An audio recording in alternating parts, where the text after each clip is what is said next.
Good evening, everyone. We are going to call the City Commission meeting for the City of Deltona for March 1st, 2021 to order. May we have the roll call, please? Commissioner Villa Vasquez. Present. Commissioner King. Here. Commissioner McCool. Present. Commissioner Ramos. Present. Commissioner Sosa. Here. Vice Mayor Bradford. Here. Mayor Hersberg. Here. So this evening, the invocation, the pledge, and announcement of our national anthem singer will be done by Vice Mayor Bradford. It's all yours. Thank you. May we all rise, please? We're going to start off today with the national anthem, or I'm sorry, I need to back up. We're going to start off today with our invocation by Mr. Nick Pisa. Do you want to? I think Zoe might be a little upset. Oh, there we go. See, you just say it loud enough and people get it, right? That's all good. Well, I would, except for I would be robbing you of what you're going to hear here. So better that I don't sing the anthem, and we'll let Zoe do it. Would you bow with me, please? Father, we thank you in the mighty name of our Savior and Lord Jesus Christ that we have the privilege to be here tonight. We thank you, Lord, that we can invoke your presence in this very place, that we would decrease and you would increase in every possible way. You'd fill this place with your glory, unmistakably known to all who enter in this place, or in this place even right now, that you're here.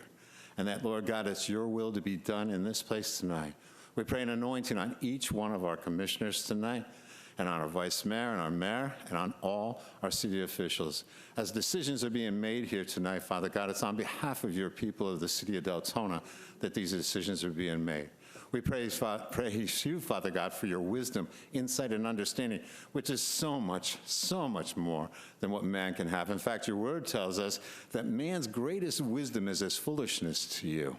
So we're not looking for man's wisdom, his input, but we're looking for your wisdom, Father God, to make the final decisions. We ask you, Father God, to help our commissioners to do that tonight, and our vice mayor and mayor, that they will do exactly the way you want it to be done, all for your glory and honor. Lord, we praise you and thank you for this city. We thank you for all who serve in the city, every department, and especially for our fire department, our EMT workers, our EMS workers, for all those who got in paramedics, all those who work in first responders, our sheriff's department, all those who protect us and watch over us and take care of us all the time. They're up when we're sleeping. We're very thankful for it. Send your blessing in this place now and your anointing on each one of us, and we'll give all the glory, the praise, and the honor to you, for we do this all in Jesus' name, and all God's children said, Amen. And now, if Mr. King will please lead us in the Pledge of Allegiance, and this will be followed by our national anthem being sung by Ms. Zoe Fry, who is in 10th grade at Pine Ridge High School. I pledge allegiance to the flag of the United States of America and to the republic for which it stands, one nation under God, indivisible, with liberty and justice for all.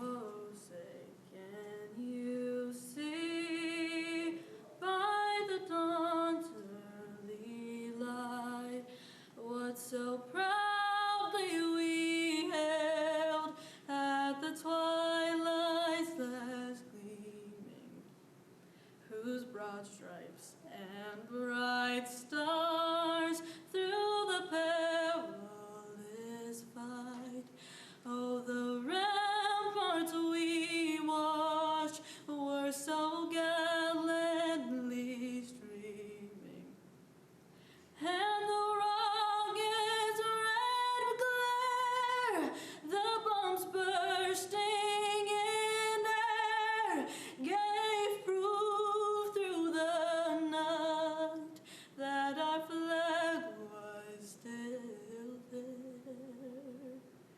Oh, say, does that star-spangled banner yet wave? Oh, the land of the free and the home of the brave.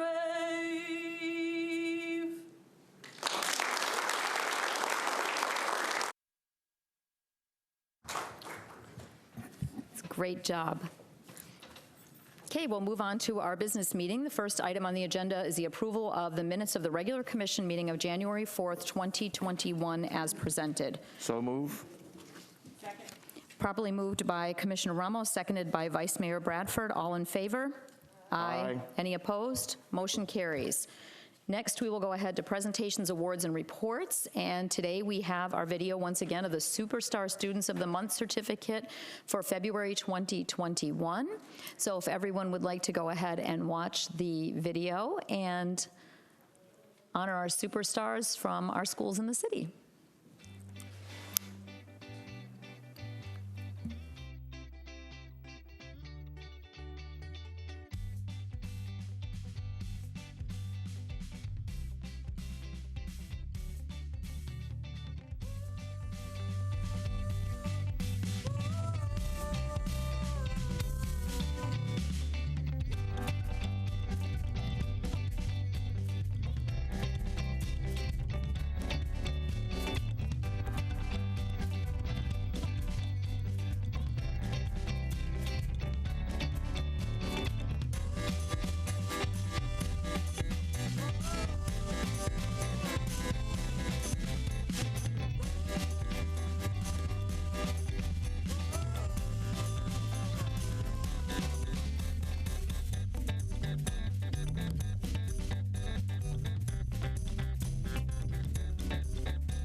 Okay. I'd like to also thank our District 5 School Board member, Mr. Ruben Colon, for always being a part of this and putting all this together and helping with that. So we'll move on to the next item, which is ordinances and public hearings. This evening, we have none. So then we'll move on to item 7, old business. We have the first item, 7A, discussion of the acting city manager evaluation form. So we have 3 sample evaluation forms to go ahead and evaluate the acting city manager. And basically, we're going to open this up for discussion to see what the commission feels, which one they want to use, because the evaluation is coming up. Mr. Peters, when? The first part of April. Okay, so I think we, seeing as how the 1st of March, we need to go ahead and decide this evening what form we would like to use. So commissioners, if you have any comments from that, if you would like to discuss that. And we also have public comment on that as well. So Commissioner Sosa? Just out of the forms that I saw, I like option number 2 the best. The narrative one? Yes. Okay.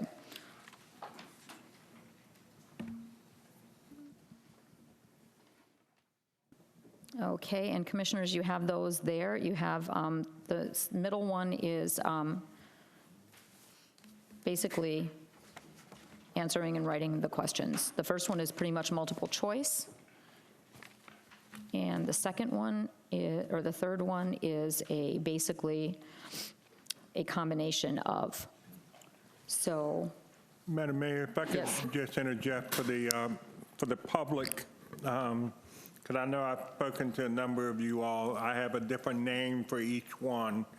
The first one is a multiple choice. The second one is an essay exam. And the third one is a combo. So that the public understands what you're talking about. What Mr. Sosa is talking about is a full essay. okay, thank you, sir. All right, Vice Mayor and then Commissioner Vasquez. Yeah, I was actually looking at them as well, and I was actually looking at the combo. I like the idea of having them both ways. That way, if we do have a comment, we're able to, go ahead and put our comments down. But I would actually like to make comments after we have public comment. Okay. Commissioner Vasquez? Thank you, Mayor. I also like number 3. It gives me the option of both. Thank you. Okay, and Commissioner Sosa, and then Commissioner McCool.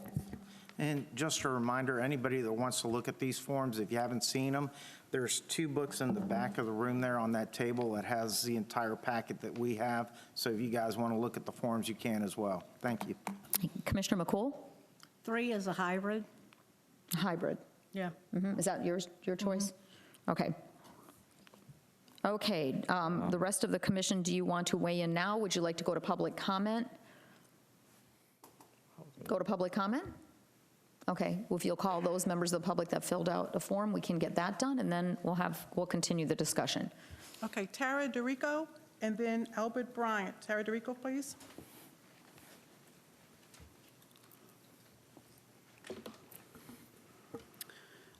Good evening, Tara DeRico, Deltona, Florida.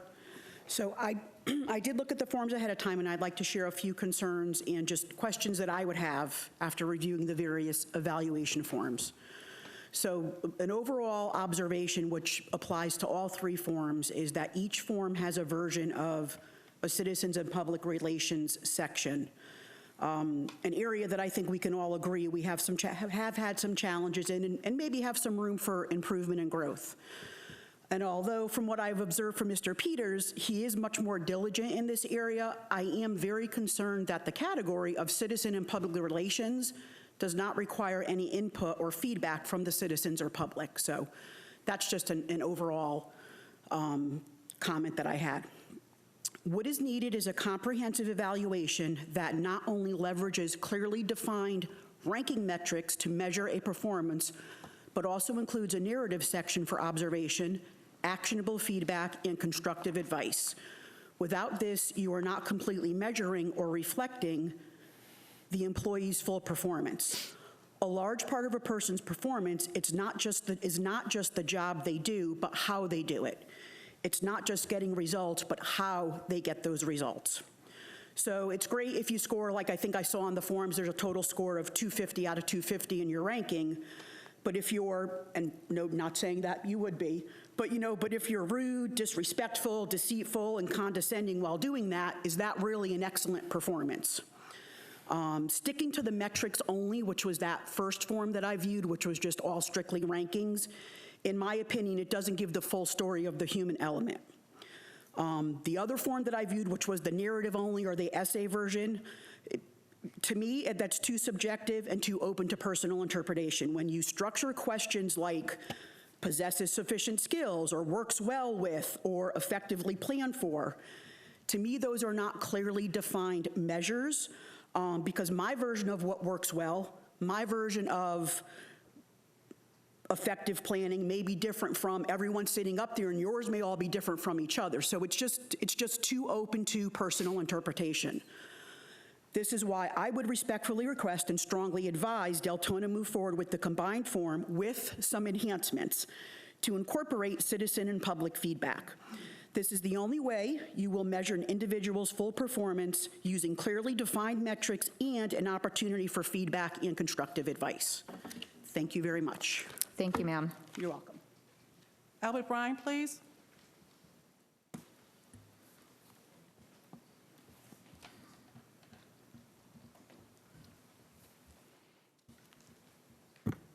Albert Bryant, Deltona. I actually took time to read all 3. I actually took time to try to work all 3. It was interesting, to say the least. I find that the first one is more for what I want to say commissioners or county people who don't want to stick their neck out too far, don't want to take a chance. I find the second one is more of a headache than anything else. And I agree that with the last speaker, the fact that it's a more personalized review, which isn't what you're looking for. You're wanting a job performance. I don't want your opinion about how he says John Doe looks funny. I could care less about that. I want to know how he communicates with me and them, how he communicates with you, how his job performance actually is with the staff. I think with some really good wording, I think the third option, as I've heard some of the commissioners say tonight, can actually work for this because it allows for a ranking system that can be followed from every 3 months or 6 months, however often you do these. Personally, my opinion should be every quarter. They should be done. The problem I have altogether with all of these is the fact that all of them, no matter what you do, need to be well worded. These examples are what I call softly worded. Makes me wonder if this is a true evaluation process or just a pat on the back and have a good day, sir. All that being said, I would support number 3 with a really good worded set of questions. I like the fact that number 3 allows constructive criticism because any good manager wants constructive criticism. Any good commissioner wants constructive criticism. If you don't have constructive criticism, how do you take and actually start to grow in the job you do? You don't. You stay in the same place you're at. We've been in the same place we've been at for the last 25 freaking years. Y'all keep talking about change. I see some changes, I do. But this is a good step forward. Take a look at what Volume 3 or number 3 has, the combo as he calls it, can allow you to do. It gives you a ranking system for him from year to year, 6 months to 6 months, quarter to quarter, however y'all want to do this. But at the end of the day, you'll be able to look from quarter to quarter, every 6 months or every year and say, he was ranked here last year, he was ranked there last year, so forth and so on. You can take the collective criticism of all of y'all or the collective, he did a good job, pat on the back comments, and release those to the public out here. I could care less if you take and put out the rankings of it. It makes no difference to me whatsoever because that's an opinion again, how y'all rank him. But what y'all think of him, I think that needs to be put out there. I really do. I think this whole process needs to be open and transparent. It benefits him and you and helps us. Thank you, sir. Mayor, that's the last one to close this public comments. Okay, thank you, ma'am. Commissioner Ramos. Thank you, Madam Mayor. I believe in just listening, not just to the commission here, but to the 2 individuals that spoke. Number 3 does strike a balance. And that being, it seems as though we have a consensus here. I make a motion I hereby move that the commission agree to the evaluation combo, if that's what we're calling it, to be used for the acting city manager. The acting city manager has the authority to make corrections of scrutineous errors and the like. Second. Okay, there's a motion properly moved by Commissioner Ramos, seconded by Commissioner McCool. Is that you? Yes.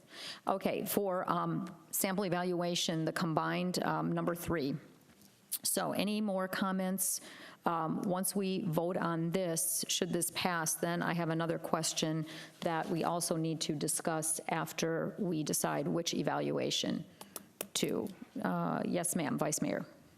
So as we were just discussing, is this going to be verbatim words, or are we going to, as you know, Mr. Bryant said, change it around a little bit, or is this it? What I would be doing is taking this form and putting it on city logo. It'll be pretty much verbatim in terms of the wordage, except for the fictitious city. It'll have our logo, obviously, but my plan was to pretty much follow it exactly the way it is.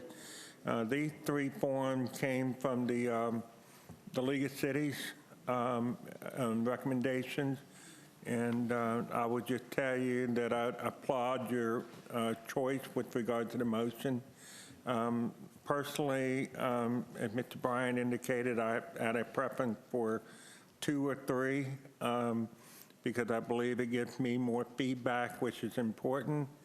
Lord knows I get feedback when I meet with each of you all already, but For me to do my job, I need the feedback. If it's something that bothers you, it's an opportunity to say it, and I'm not going to take offense to it. It's just an opportunity to make adjustments so that we don't go down the primrose path thinking everything's fine and find out later it's not. Okay, good, Vice Mayor? Commissioner McCool? I'm solid. Are you on the board? No. Oh, that's it. Okay. So we have a motion and a second for the combination number 3. And if there's no more comments by the commission, we will go ahead and have the roll, please. Vote. Okay, the motion passes 7-0. Now, commissioners, comes the other question that I have, and maybe you don't even want to address this, but in the past, the evaluations have always been, either you could write something out or you could have a verbal discussion with the manager. I personally prefer this method. I prefer this. Number 3 was my choice as well. Now, the next comment that I have is, in the past, we have done those, we've provided the feedback or whatever, and then they've been publicized, but we've never had a public discussion on the evaluation. I know there are other cities that actually issue this as an agenda item. They schedule it on the agenda. It is formalized. The evaluation is formalized and read into the record. And it is an open discussion on that. That is another item that this commission needs to address if you would continue, if you just want to go ahead. I mean, the evaluations themselves are public record. And whether you fill this out and you have that discussion with the acting manager, and then those, the newspaper every year usually does a public records request or asks for those and then publishes the rankings for most cities. So you can continue that way, or you can actually agenda that item and have a discussion on the dais and formalize it. That would be my preference. I'm a believer in formalizing things that you do in these kind of actions, and I think that it also encourages a discussion. So, but that's entirely whatever you want, however you'd like to do that. Vice Mayor. I think that's a necessity, because over the little bit of time that I've been up here, we've had evaluations of city managers, and then it's like, that's it. So evaluations are getting through, good, bad, ugly, and nothing's being done. So I think it also gives transparency to them. If we come up here, we address it. So, there could be consistency with one area that whoever is our city manager, that, those are things at that point we can talk about. We can maybe set up a time period and grievance, but without us doing that, that is just, this whole thing is just a waste. So if we don't address these, good, bad, or ugly, we're wasting our time. That's what's happened in the past. So we've had in the past, city managers, we've given evaluations, there was bad rankings, but it was like, no big deal, nobody's seen it, nobody talked about it, nothing happened again. So I am 100% that once this is done, we need to have a workshop. We need to just, even if it's 5 minutes, briefly go over what it was, and that's a time to even say, this is what we're doing, so that the public knows we're addressing any issues that we may have, and positive items as well. I mean, for me, it needs to be an agenda item, and it needs to be formalized. I mean, Mr. Peters, you've seen that in other cities, have you not? Yes, one bit of clarification. If we agenda the item, is it your desire to have these evaluations turned in time to go out with the agenda? Or is it your preference to put it down as a discussion item and discuss it at the meeting? I personally would prefer that we give you a deadline to turn it in so it can go out with the agenda package, so that the public has an opportunity to see what's being said, and they can either amplify or dismiss comments that are made. So if we were shooting for the first meeting in April, we would probably need the evaluations in by the end of the 3rd week of March. Or if we go for April 15th, then they would need to be in by the first part of April. So it's your choice as to what date you want to set, and then we can give you the forms and a deadline that they need to be turned in by.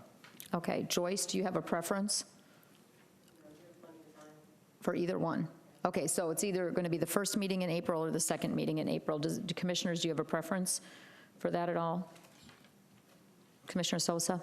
Well, I think if we did it the second meeting, that therefore you actually complete an entire quarter. So we'll have a first quarter, second quarter, third quarter, fourth quarter evaluation. I think that would be best. Okay. Is Commission in agreement with that? Then schedule that for the second meeting in April. And I'm going to also ask that we formalize this and have either a consensus roll call. Are you going to go for it? So I guess putting it into a motion might be the best thing, Madam Mayor? Yes. Motion that once the deadline of our evaluations are turned in, if I heard Commissioner Sosa, by the second week, what month of that? April. Of April, that it be in the agenda item. It'd be an agenda item. Is there a second to that? Second. Okay, properly moved by Commissioner Ramos, seconded by Vice Mayor Bradford, to go ahead and agenda this item for the second meeting in April. And go ahead and then have it as an agenda item. And you'll be getting the form and everything else so that in enough time to have it turned in by then. Okay, any other commission comments on that? Are you guys clear on that, what that motion and second is? Okay, may we vote on that then?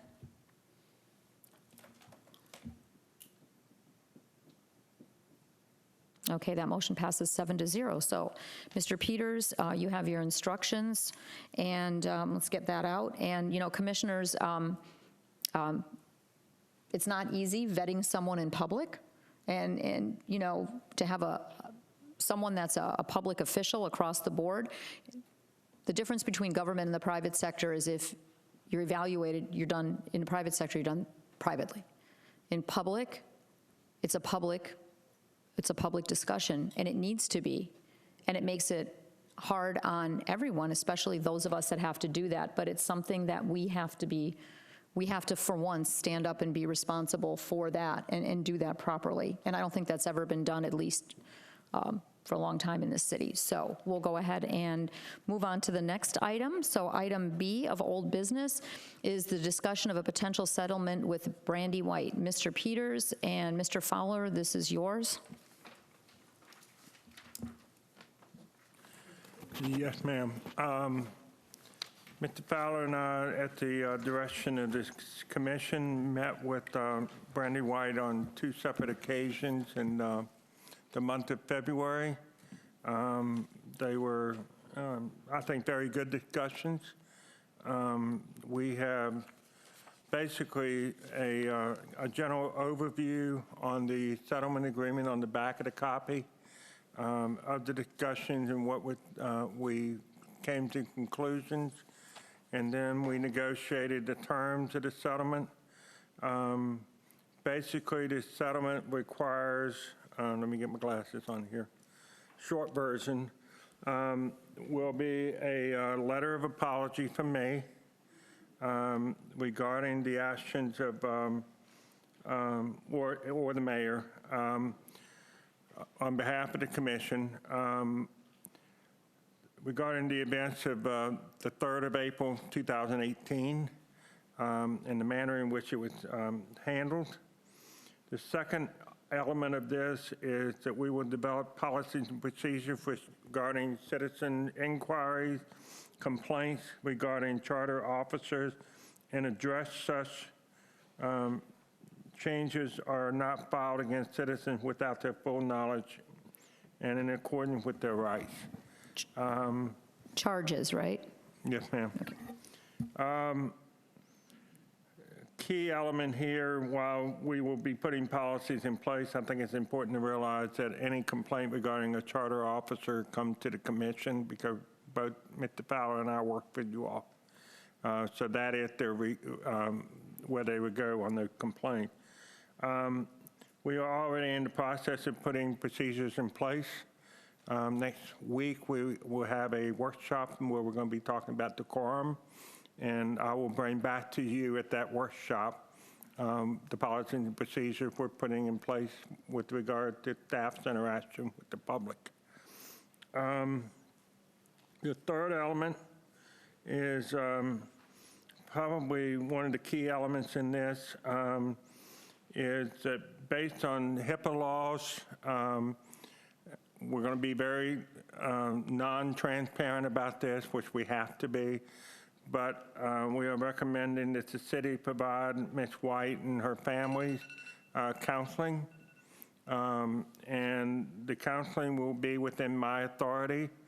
I will be the one that she works through in terms of providing the medical people that she would work with, and we would take care of reimbursing the medical professionals for the counseling. And that's really as far as I'm comfortable discussing that because of HIPAA concerns. The fourth element is important because of the manner in which her situation was reported by the clerk of court. So if legislation should be presented before the Florida House of Representatives and/or the Florida Senate to ban the type of reporting from the state attorney to the clerk of court that resulted in the confusion regarding Ms. White's actual criminal status, the city of Deltona would support such legislation provided there's not another provision tied to it that we object to. The fifth element, if such legislation limiting reporting were to pass, or if Ms. White, at her own choosing, the city will pay to have her records expunged from the April 3rd event.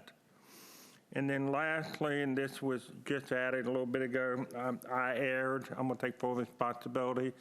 The city attorney wanted the statement that this is a full and complete settlement of the claims that Ms. White may have against the city of Deltona regarding the 3 April 2018 event. Now, for clarification purposes, and this will be on the record, that does not preclude her right to civil actions against any party involved in that event. So this is strictly for the city, and she still maintains her right to take civil action. That is the agreement, and so I will leave it at that, and I'm available to answer any questions you may have. Ms. White is here if she would like to address this also. Vice Mayor, Vice Mayor Bradford, did you want Ms. White to speak first, or did you want to say something? Yeah, well, I actually had a question. So I understand that she can do a civil suit. So that civil suit can be brought against any commissioner that was on the dais at that time when this happened, or Anybody. He basically just said that this protects the city, but it by no means protects any commissioner that was on this dais at the time for civil suit, is the way I just heard it. The non-legal answer, he can correct me if I'm wrong, which I'm sure he will. The commission acts as the city. So if you were functioning in your role as a commissioner, you were in fact the city. Okay.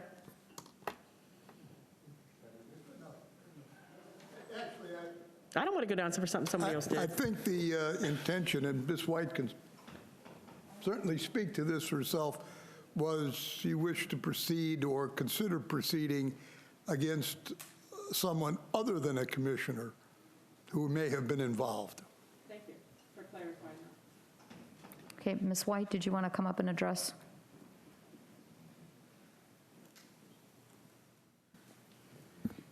Brandy White, Deltona. Actually, number 6 being added today was a surprise to me because that was not what was agreed upon. In so many words, they explained why I didn't want that in there, because I'm not waiving my rights to the civil rights violations that occurred, nor the things that occurred under the color of law. So to better answer, in my opinion, the question is, can I go after anybody that was on the dais at the time? The question you need to ask yourselves is, did you act under the color of law? If you misused your position or something that would take out your qualified immunity, then yes, I can sue you. This does not save that. I just want to be clear on that. It does not cover the civil rights violations, and it does not cover anybody who acted under the color of law. That I can do civilly, that this protects the people from this happening to them again. That's what this settlement was for. I do want to clarify another section here for you real quick, because I thought it would be clarified, but it wasn't. So the agreement encompasses for the negligence of the commission at that time. So that should kind of encompass your question. This settlement takes care of that. The negligence that happened when I came here and asked over and over for this to stop before it became as big as it did. So this settlement takes care of that, unless you did something under the color of law. It wasn't negligence. It was under the color of law. It was above and beyond what you should have done with your position. It also covers the damages done from a misleading public criminal record that has followed me around. As you could see when he talked about the legislation, that's what that was for. The policies and procedures was 100% to protect us from this happening again and to mitigate the damages that a city will have to pay. Because had this went to court, it would have been extensive damages. The settlement agreement, like I said, does not waive my right to pursue civil rights violation or the behavior that happened under the color of law.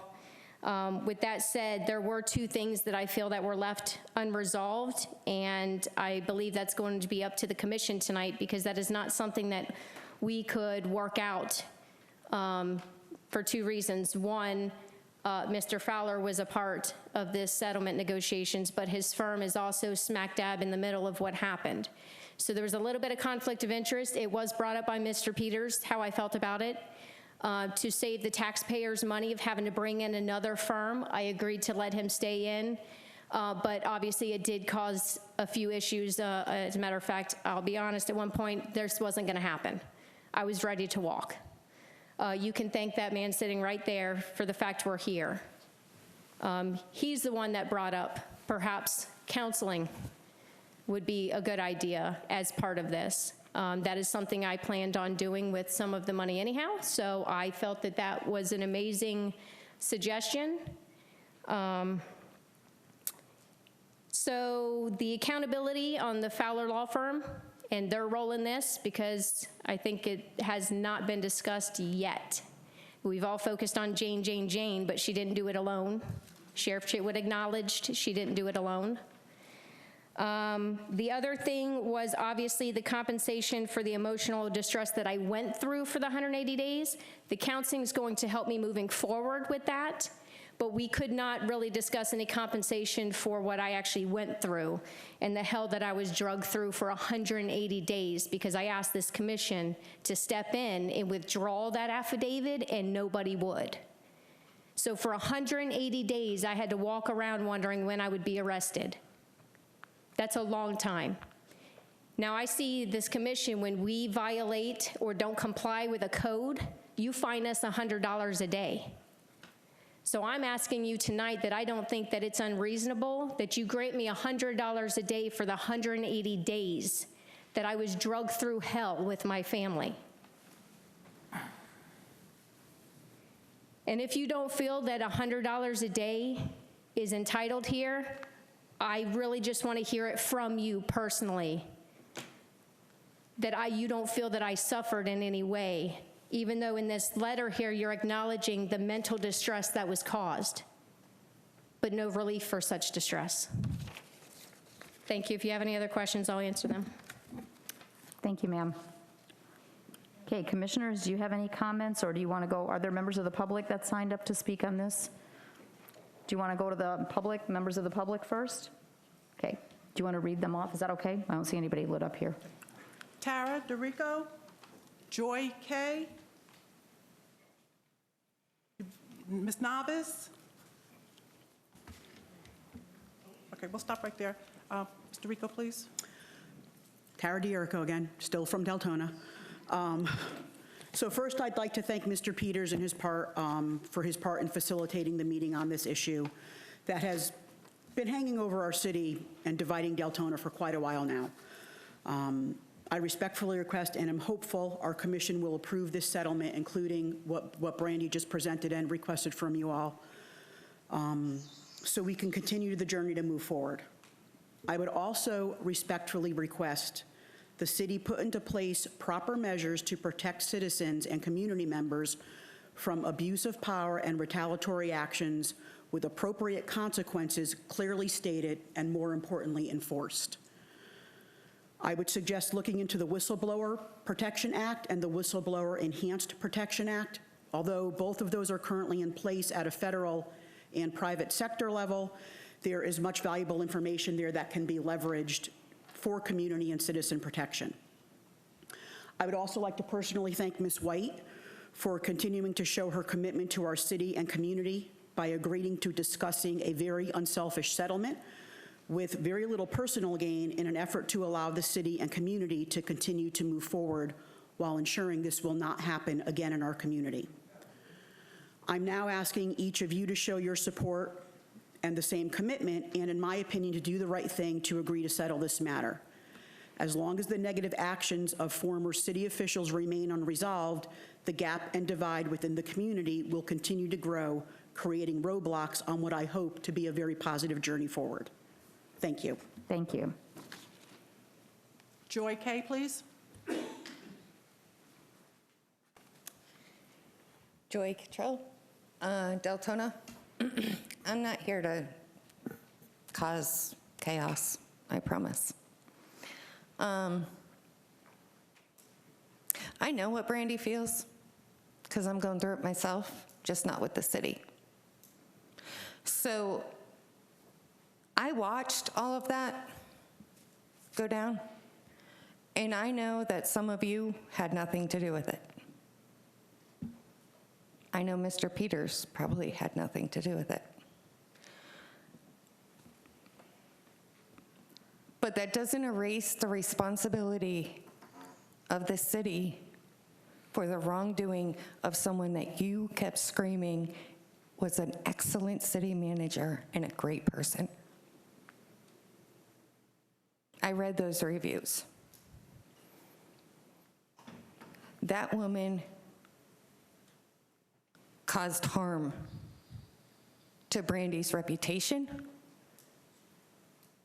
and almost caused harm to her family. And I think that the city needs to take responsibility for the actions of the people that you have chosen to trust in these positions and settle with Brandy White.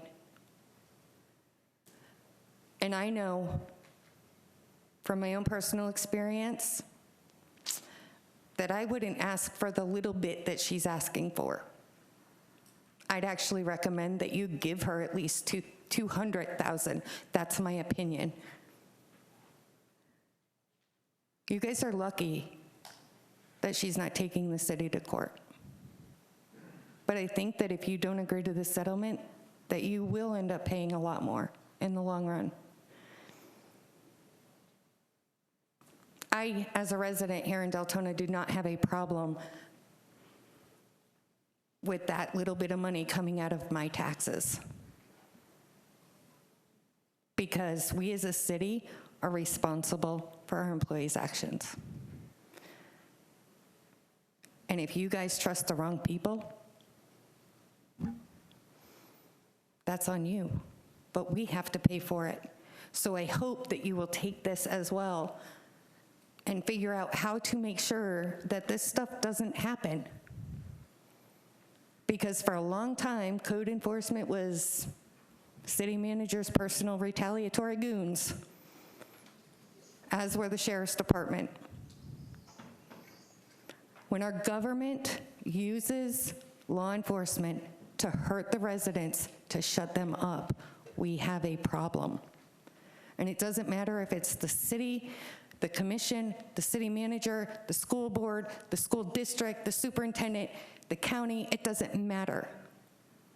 When government uses law enforcement to shut up residents about the wrongdoings and that they are exposing, we have a problem.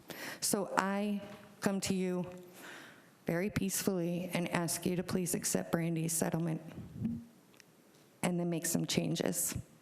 Congratulations, Mr. Peters, by the way. Thank you. Thank you, ma'am. Uralis Navis, then Donald Freeman, then resident 1776, and then Richard Bellick. Uralis Navis, please. Jorenis Navas, Deltona. I was not part of the process, but I do understand what Brandy was going through when she got her baby, and she was going through all of this. Just heard what she was going through. It hurts. It really hurts to a lot of the residents knowing what she was going through. And I think most of you guys, not, the new commissioners maybe not, but if you were following the city for a long time, you would realize that this was something that it should not have happened at all to anybody. I think we still, hopefully, in the land of the free for many, many years. So when a resident comes and they start asking questions and they start looking out for other residents, that should be encouraged and not shut down. And it had happened many times. Code enforcement, the way it happened to me, I think you guys know. I complained, they went to my neighbor and told them what happened, and now I have a dispute with my neighbor, and he said that I will know what he's made of if they take his cats. I had to protect my family. I got a system. Sorry, I'm a little upset. I think policies and procedures needs to be done, that law enforcement, code enforcement, is not used against the residents. Brandy, on behalf of all your friends in the city, I am so sorry what you went through. I am very sorry. Your family means so much to a lot of people, and you have done so much. So I hope that you guys decide to settle this and move forward the right way, doing really good policies and procedures. I think $100 is not enough a day for what she went through and everything that her family went through. But if that's what she's happy with, I agree. I think that we need to move forward the right way. Mr. Peters, thank you for bringing us here today and to do everything in your power to make it right. I appreciate you. Thank you. Thank you, ma'am. Donald Freeman, please.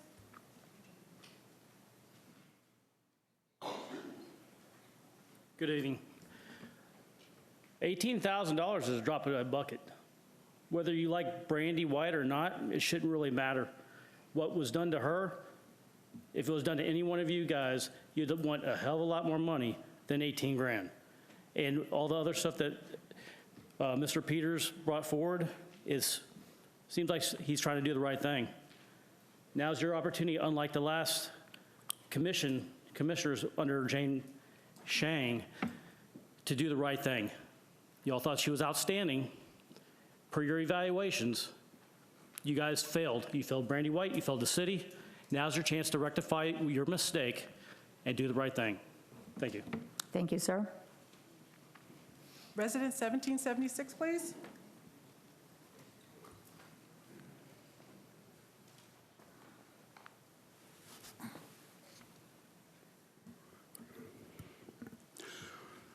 When the government fears the people, we have liberty. When the people fear the government, we have tyranny. That was Thomas Jefferson. Not me. It's Thomas Jefferson, one of the great founders of this nation. Because of, I'm just going to say it, one asshole that many of you up there refused to vote out. You refused to fire. You made the people fear the government. Tyranny. This is America. We don't live in tyranny. We live in liberty. You have an opportunity to restore liberty. Now, $100 a day? Come on. I've sat in multiple special magistrate meetings where I've seen them fine people $500 a day. $500. Now, I don't have any faith in either one of these two guys as far as this particular case is concerned, because I don't think either one of them thinks that a monetary value should be placed on it. I absolutely think that she should be compensated no less than at least $100,000.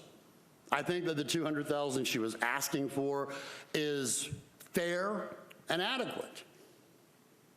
Again, you've heard me use the term prior restraint. Y'all remember what prior restraint is? Prior restraint is when you chill speech. The Supreme Court wrote a doctrine called the doctrine of prior restraint. That came from a case called Neer versus State of Minnesota. What this asshole that you guys refused to vote out did was chill speech. You have an opportunity to restore liberty. And I would ask that you do not vote on any agreement that does not contain compensatory, just like a monetary value. She deserves to be compensated for what she was put through. If we can charge people $500 a day for parking, for a roof, for, I don't like the way you put up a shed without begging the government for permission. You didn't go bend the knee to put up a carport. That was one I just saw this past week. Somebody pulled into special magistrate court because they extended a carport and they didn't bend the knee to government. That is when the government, or when the people fear the government. We should not have to fear. I don't fear you. I don't fear you at all. But then again, I've got good lawyers. Everybody else out here should not have to ever have a reason to fear you. And tonight is the night you can make that known. You can make that ring throughout the land, that it will not happen again. You will not keep another asshole on staff that will allow something like this to happen. Let the bell of liberty ring loud and clear. Compensate Brandy White as she is deserved to be compensated, not with words on paper. She deserves monetary compensation. You guys, you allowed this woman to be put through hell. You all know it. Thank you, sir. Richard Bellick, please.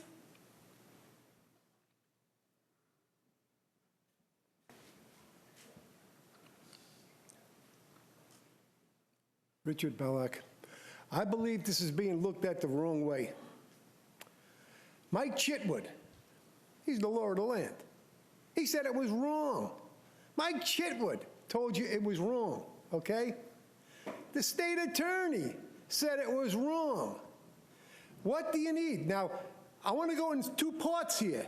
I think Ramos and Vasquez should be excluded from voting because they voted for Jane Chang right to the end against Brandy White, and they'll do the same thing tonight because we all know there's a wheelbarrow behind them, and they're more loyal to him than they are loyal to the people. You know it, and I know it, the two of them. We're here tonight because of him and her.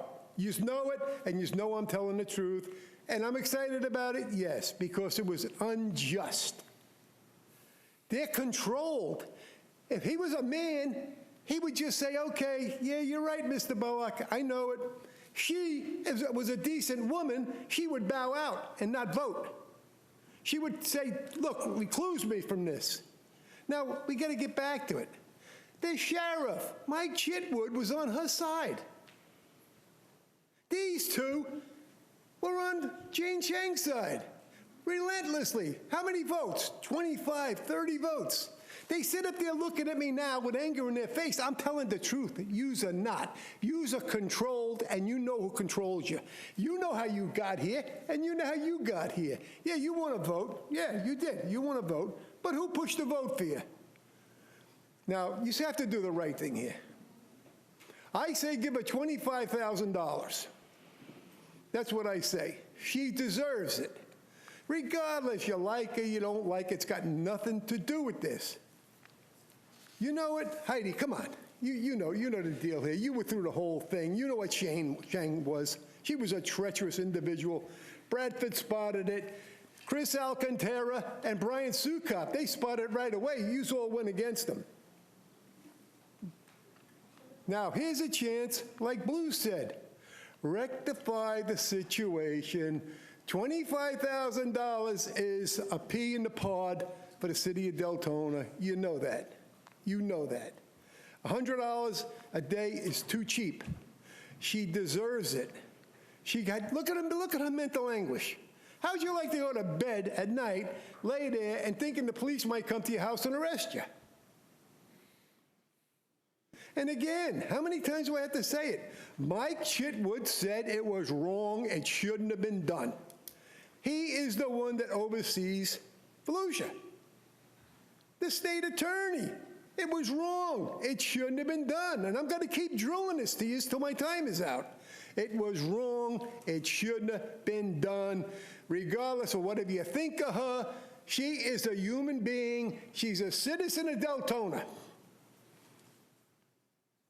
Now, Mr. King, you're a minister. You know it's wrong. You know it's wrong. I'm calling your name out because I know you're a fair man. I know that. Dana, true blue Lou to the citizens. Bradford, come on, this is wrong. Here's your chance. You can't fence jump here. $25,000, Bradford. You're my commissioner. Keep your foot to the pedal. $25,000. David, I know what kind of man you are. I know you'll do the right thing. I don't even have to ask you.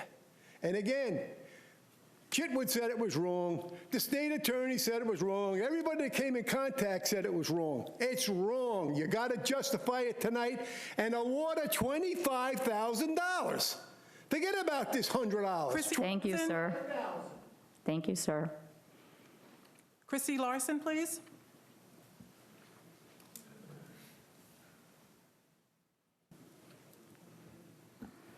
Chrissy Larson, Deltona. I don't normally get up here because I'm very terrified of speaking in front of a bunch of people, but I needed to say something.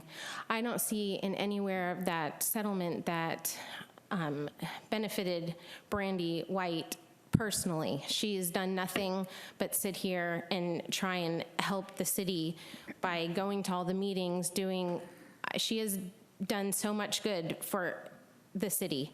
And you know, our son is here. I mean, what kind of message does that send to him that the government can sit here and, you know, hurt a citizen like that and just get away with it? I mean, I am just so upset about this, and watching her go through what she went through and then being treated like this is just, it's just not okay, and it sends a horrible message, especially to any youth that might want to get involved and speak up and see things that are wrong. It's just not okay. That's all I have to say. Thank you, ma'am. That's the last one, Mayor. Public comments closed. Okay, commissioners, we have heard from the public, and you have heard from Mr. Peters and Mr.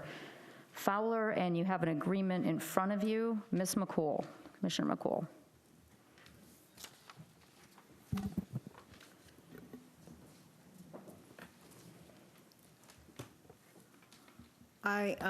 As I am now a resident, I was a resident back when this was going on, and this particular situation goes to the wisdom of Solomon here, because I'm being completely transparent and honest when I say I don't know what the right thing to do is here. This is a very hard situation because I wasn't sitting here when it happened.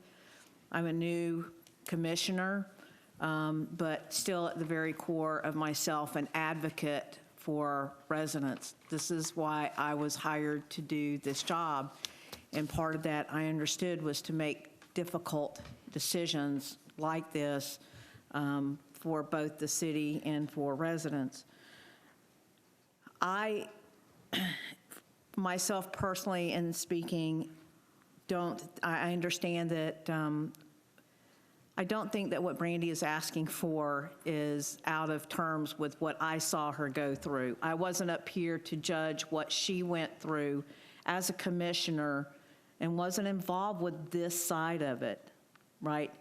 And today, as a commissioner, It is my job to speak honestly as a representative of the city also, right?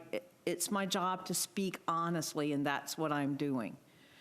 So the overall feeling that I have is that while this settlement was reached by both parties, there are still parts of it that are not amicable to both parties, and this defies my wisdom here. That's the only, thing that I can say is that I don't see what Brandy is asking for out of line, and I'm stymied, really, as to what to do in this particular situation, because I talked about this right up until we had the meeting, So that's my comment on this, in lack of knowledge of what I think the right thing to do is to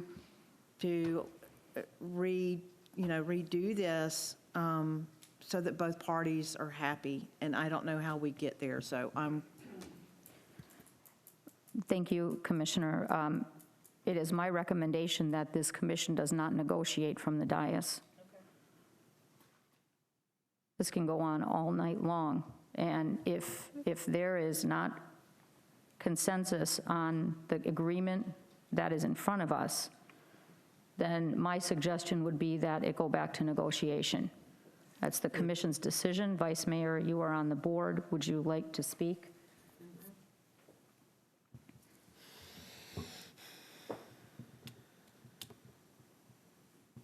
Again, this is tough, because you're right, I was up here, and I was, I guess as other people would say, on the other side. What I'm upset about is this. We were given a settlement, and I was understanding that this was settled on both sides. And for all of this to be taking place, this didn't just happen, so that means that a settlement wasn't. This is BS, and this was planned. So I kind of feel, I guess I'm upset. We don't negotiate up here. We never have. And I'm disappointed that it's come to this. I'm sad. Number one, we're talking about how the sheriff was on this side, the sheriff was on that side. But yet, the city's being sued. Yes, the sheriff is under the city, but he's also under the county. And if it shouldn't have been done, then the sheriff should be being held accountable as well. In a personal opinion, because if we're counting on our sheriff, nothing personal against them, when I call the police if there's a problem, I expect them to say yes or no, this is a suit or this isn't a suit. It should have been here, in my opinion. If it was wrong, it should have been here. So why is that falling on our city citizens' tax dollars when that is under the county, I would think, and it should have been the county's responsibility to take action on this and say, look, you shouldn't have done this. Vice Mayor. So anyway, I do not feel we should be negotiating this. I'm upset that this is even sitting here if all this was planned, because I can tell you, I see a lot of friendly faces that I'm familiar with that don't show up every meeting unless something's planned. So obviously this wasn't settled, and I'm suggesting that this go back to the drawing board. Did you want to make that in form of a motion? I make a motion that this goes back to the drawing board and it's not brought before us until it's settled and both parties are in agreements. Second.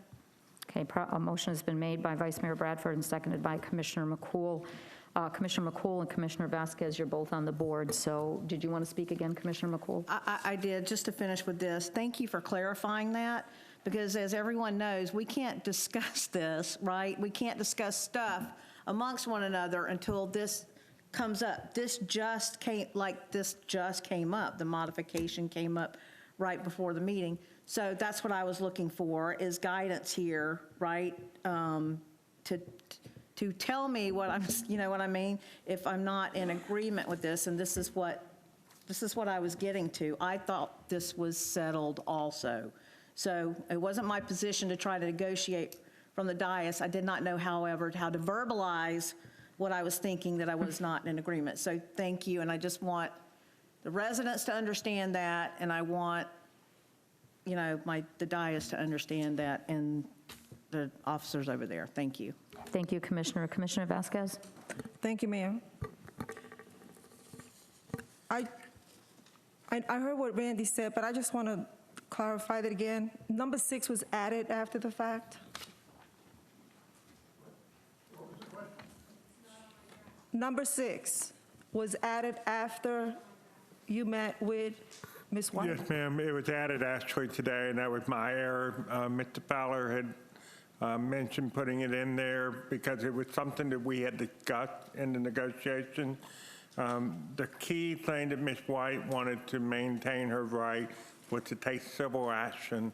We had a very good discussion about that, but it was understood that this would be, you know, taking care of the city with regard to the incident. Ms. White still maintains her right to take civil action against anyone that may have had, you know, malice or ill intent with their actions. And so I'm, you know, at the behest of the city attorney, which I agree with, we added it this afternoon, but it just put in writing what we had agreed to during the negotiations. The other thing I want to point out is part of the reason for the wording on the counseling is it's a recognition that there has been an impact on Ms. White with regard to all this. The thing that we had to be mindful of from the city's perspective, and, you know, as your acting city manager and the city attorney, we have to protect the city's fiduciary situation. Our insurance denied the claim.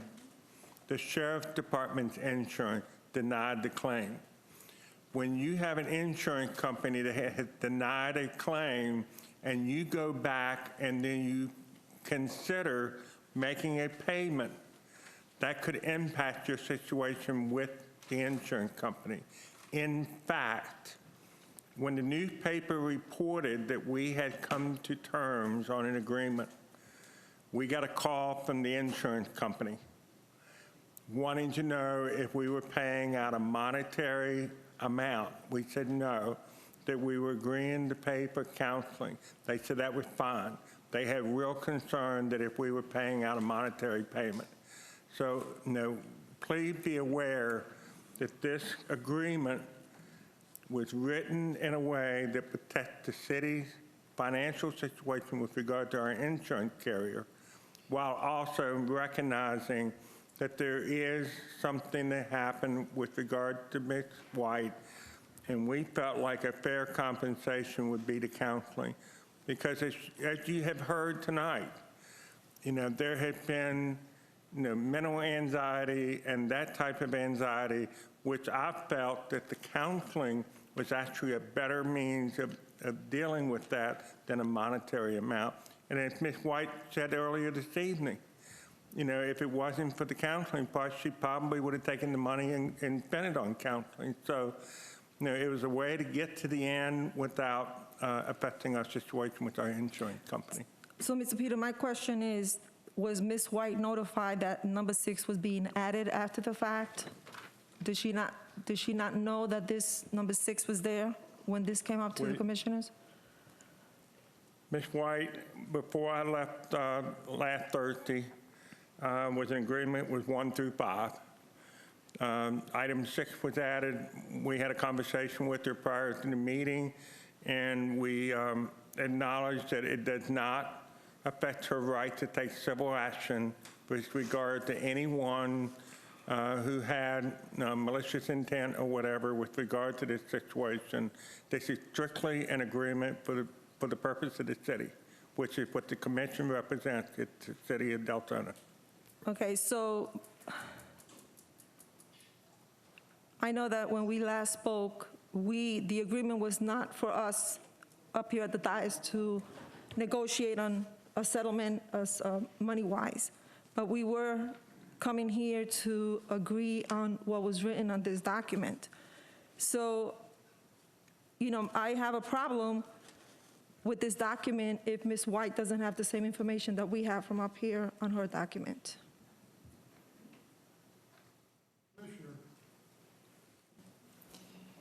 Without 6, we just gave her a gift. I understand that, but she doesn't have this same paper. She may not have seen that when we discussed it, but the discussion was that we would do all of the above in exchange for letting, if you will, the city off the hook.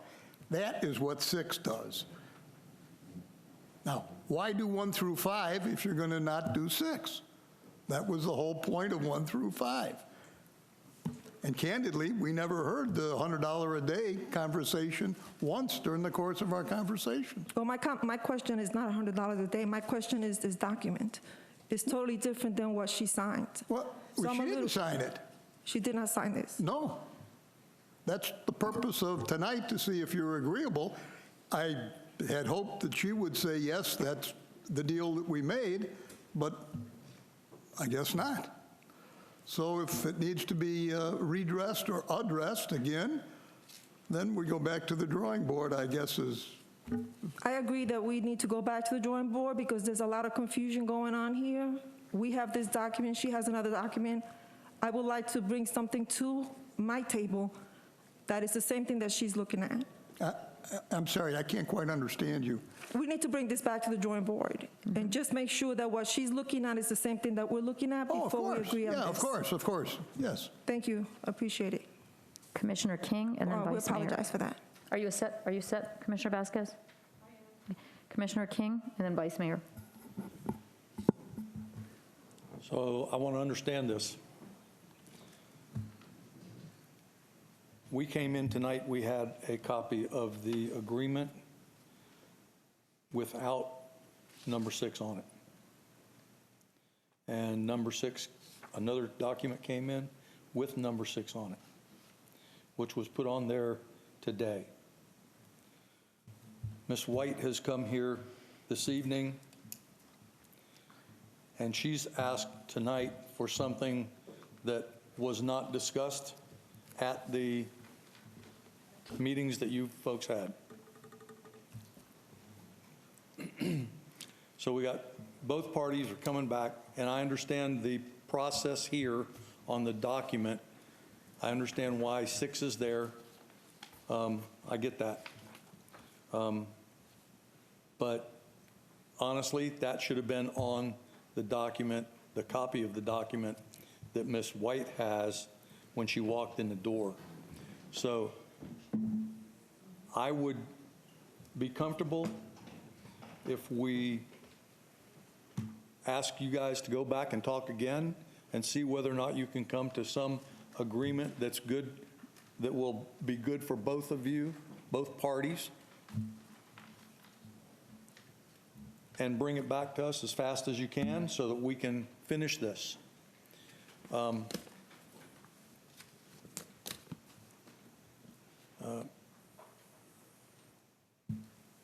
I sort of feel, because I guess of being part of it in some way, because Ms. White and I have had several conversations, and I can understand her position. I can understand some of what she's gone through. Situations are different, but we all have times that are very stressful that sometimes last much longer than we want them to. And I understand that.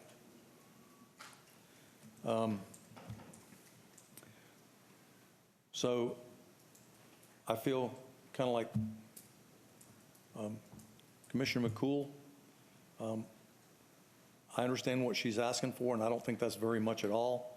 But I think that this is not the place to negotiate that.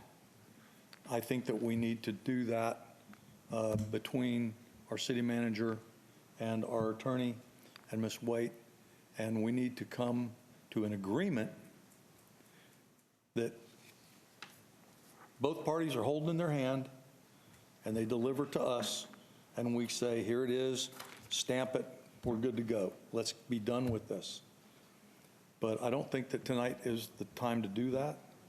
But I think we need to sit down again and come to some agreement. And I understand, quite frankly, where we talk about in this agreement, paying for any mental health counseling for her spouse, her children, that could be way more than the $18,000 that she's asking for tonight. So we have to come to an agreement. So it's my position that we do whatever we have to do to send this back to the city manager and attorney and get Ms. Brandy White back involved in this and get something written that we can say, yes, that's it, and we can sign off on it, and our mayor and Brandy can sign an agreement. So that's all I have on Thank you, sir. Vice Mayor and then Commissioner Ramos. I have two questions. One, how often are lawsuits brought before the commission to approve? Can you ask that one more time? How often are lawsuits or alleged lawsuits or somebody attempting to do a lawsuit or a settlement brought before a commission in this manner? Has it ever been done? Do you know? We had 2 separate negotiation sessions. Following the second session, we had an agreement in principle, which really is what No, that's not what I was asking. Question is, I think the answer to your question is... thank you. Is this normal practice for settlements to come before an open commission meeting? I can't say it's normal, but it's not inappropriate on occasion.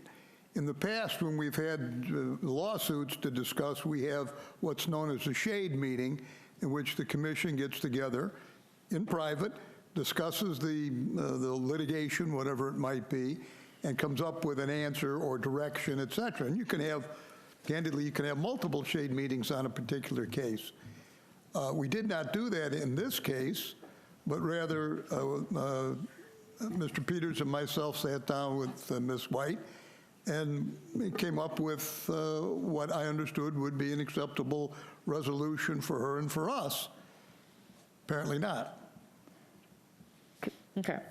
And Mr. Peters, you mentioned how the insurance company wanted to know if we gave him monetary. And I'm guessing, one, we risk losing an insurance company because, to me, if we're going to be doing our own settlements, I'm guessing that's starting to precedence. And that's what concerns me, because that's what we have them for. And I need to know, is this possible that they could drop us if we do this, number one? And I'm going to be honest, I think Brandy's a great person. I love that she's out there and she's out there for the people. But I don't feel that this is one of those times where we should be given a monetary. If that's the case, then I can point out quite a few people out there that are fighting for the city and have put themselves online, and I'm sure they can contest on how stressful it is and how upset they are when they go home. This opens the door for them to as well ask for monetary. I know that's not what you wanted to hear, Brandy.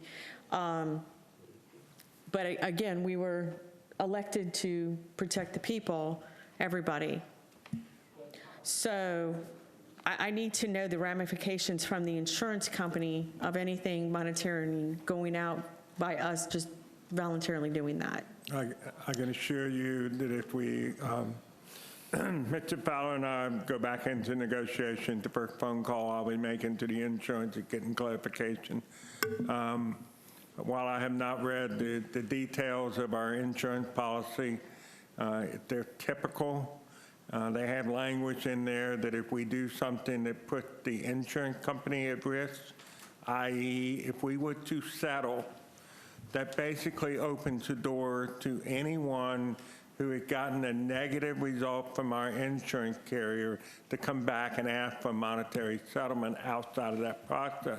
That means the insurance company potentially will be dealing with more cases, which is cost them money. So, like I said, the first phone call I'll be making, if it comes back to us to renegotiate, will be getting clarification on that language. Thank you. Okay, Commissioner Ramos, and then I'd like to make a comment. Thank you, Madam Mayor. If I heard it correctly, I believe that there's a motion and a second to send this back to negotiation. Yes. I would call the question. Okay, we still have, I just have one comment to make, and then we can actually call the question right now and vote, because is that not the proper procedure?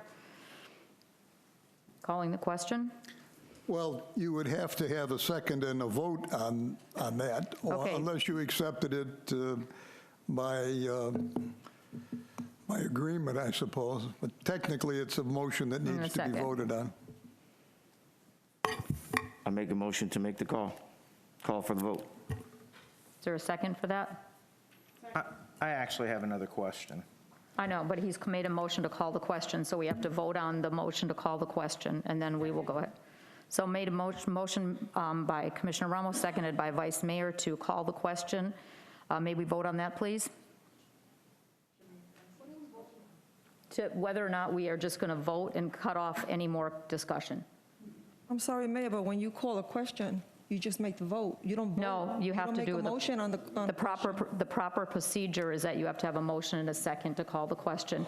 It's been done in the past where you just call the question, and that's not the proper procedure. Mr. Fowler is correct. So we have a motion by Commissioner Ramos, seconded by Vice Mayor Bradford to call the question. So vote on calling the question, and then we will, if that passes, then we have to vote. Yeah. Yes. Yes.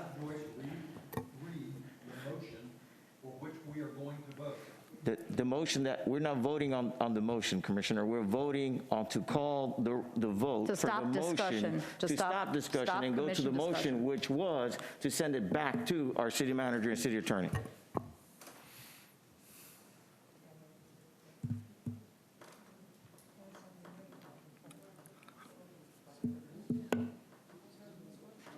Okay, the motion passes 6-1 to go ahead and vote. So Commissioner Sosa, you and I are out of luck. So we do not get to have our discussion items. Call the question, please. Vote on. And now for the benefit of Commissioner King, please go ahead and read what we are voting on now. Right, Commissioner King, are you good with that? No, you call it's done. He gets no comment, I get no comment, so. Motion, this goes back to the drawing board until both parties agree. Okay, that's what we're voting on. Joyce? Is this it? We're voting now, right? Okay. And this vote is to renegotiate with Mr. Peters and Mr. Fowler.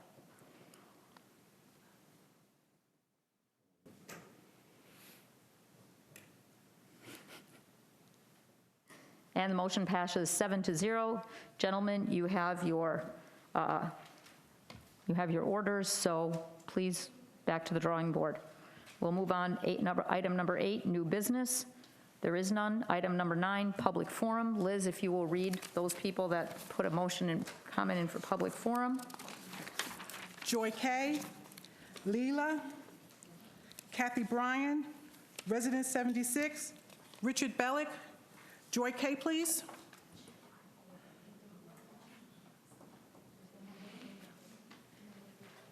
I'm still Joy. I'm still in Deltona. And I just want to first address something that was said. I have not been here in a year and a half, and I wasn't just coming when there was something planned. The reason that I have not been here in the past year and a half is because I am dealing with my own political charges. And it has made me extremely ill. Every single one of you that said something to me mentioned how much weight I had lost. every single one of you that came and said something to me.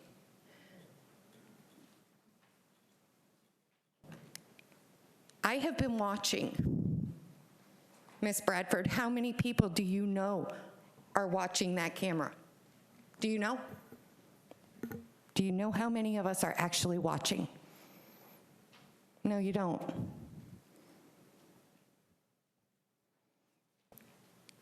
I have watched the city since May 7th, 2017.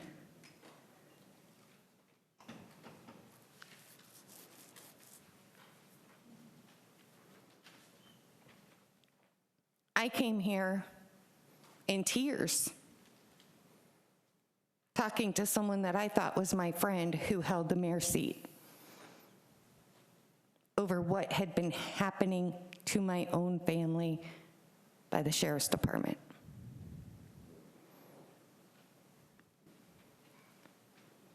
But I've been watching. I was out there talking to a code. I'm still calling them goons, because that's what they are. I was out there talking to a code goon that had been on my street for the 4th time in a week. Asked him what the hell he was doing and to leave my neighbors alone. Because what I'm used to is them being abused, the residents being abused by the people that we trust in those seats. And again, whether it's here or the county or the school board, my fight happens to be against the school board right now.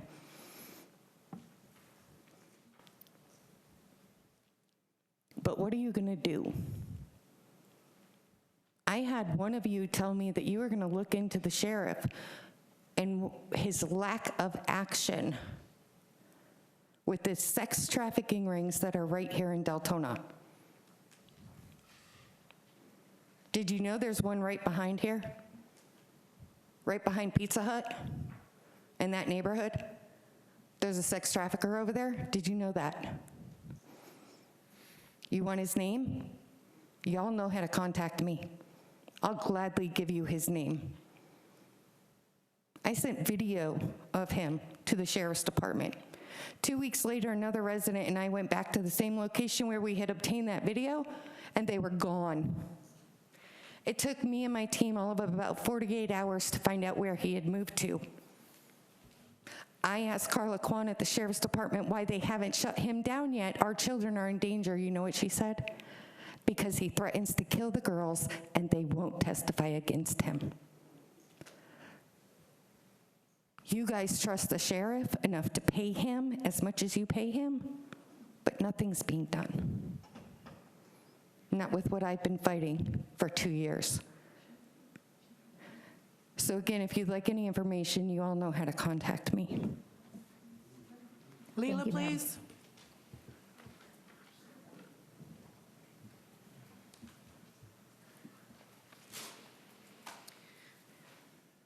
I don't know if I fall into that friendly face category. I know I've had a really shitty year personally. That's why I haven't been here. I was supposed to be here on the 15th, but my ducks kept swimming around. Can you pull your mic down a little? Is that better? Yes? Is that better? Okay. I couldn't get my stuff in order, so I wasn't able to get here on the 15th. I think I have them somewhat corralled now. Some of this might not be coherent, but I do stand with Brandy, 100%. So I am going to throw that out there. I came to talk about trash, ironically. Know that I'm aware that I've only got 4 minutes, so I can't get into depth with what I want to talk about. But I'm going to talk about it in two parts. The first one is dumpsters. A few years back, I attended a city hall meeting a town hall meeting that I believe Heidi held at the actual community center over on Lakeshore Drive. Blight and crime were the main topics. I commented about accessibility to dumpsters for the community.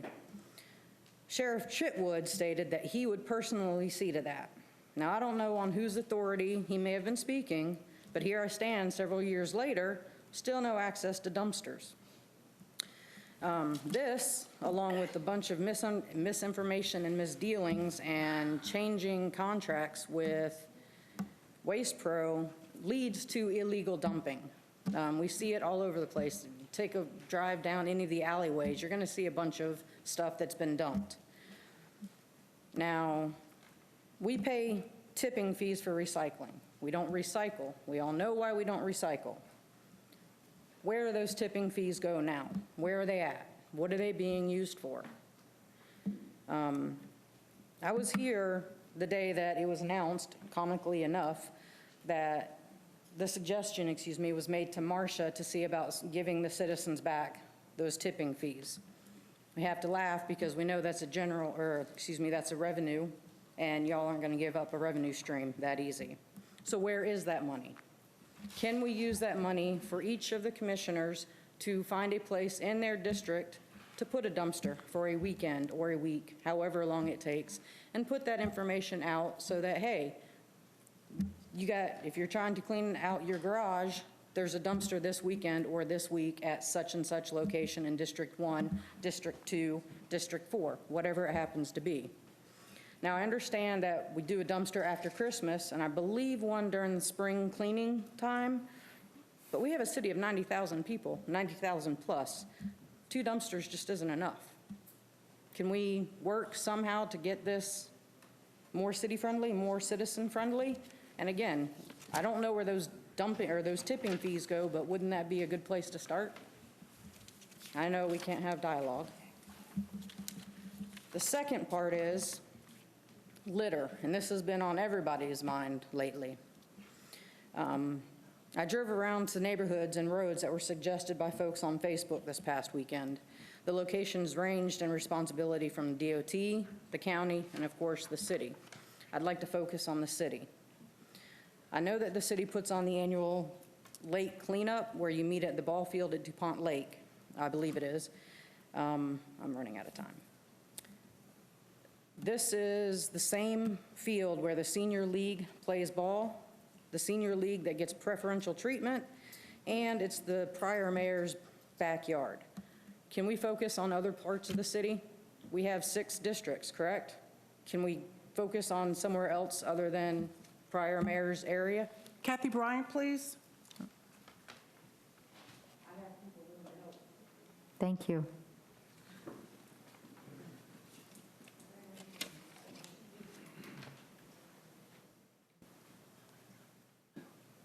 Good evening. It's funny that she brought up trash because that was one of the things that was on my agenda. And what I was curious about is I know that when they're building houses in the one-off places and they bring a big dumpster and I find people's leftover, I see people's leftover Christmas trees sitting in it, but I don't see the trash from around the construction site in it. And so they leave their food and then their trash, and then it blows across the street, or they come across to my empty lot, they eat there, leave their food. I take my dog out to walk who wants to eat who knows what off the ground. So my question is number one, when we get code enforcement doing something more like sweeps, are we and can we include these construction sites with that? And for Pete's sake, we have a building inspector come out, and people who have to come out and look at it, can they not say, hey, maybe we need to go give the developer a little to get his people that he's contracted with to clean up their mess? That's number one. Number two, I'm glad to know that we're not run by government, we're run by insurance companies, whether it's your medical health, whether it's your car, whatever it is, your house, we're run by insurance and big corporations. Wait, government's a big corporation, and it's all driven by lawyers, and I'm glad that this lawyer is finally learning to use his microphone, because I usually watch at home, me and my youngest daughter, and we can't hear when people don't have their microphones on. So you're getting better, and I appreciate that. Which brings me back to the evaluations. And I know that you guys talked about it, and I don't want to talk about the evaluation, which one you're going to pick, because you already picked the one I think that we should go with. But when it comes to doing the results, I find that maybe consider, so that if you're going to do that in a public type forum, is instead of having this one said that, this one said that, this one said that, and this is the results from this person. This person is, I think, city clerk is going to compile the results, is that correct? Or take them, to put those results together, maybe take an average of the different parameters that are there, for lack of a better word. And any comments that are made can be compiled into one group to be discussed as a group, allow some public comment, for some of those generalized things. I did, over the years working for a big corporation, we've had a lot of different evaluations come down the pike. And one of the ones that seem to be the most effective are the ones like you sound like you're going to choose where you have the combination and you can leave those comments, but you can also take that and combine it so that it doesn't become too personal. In other words, this is a general feeling. You may have some outliers here and there, but it's a thought, it's a consideration. And that's all I have. Thank you, ma'am. Resident 1776, please.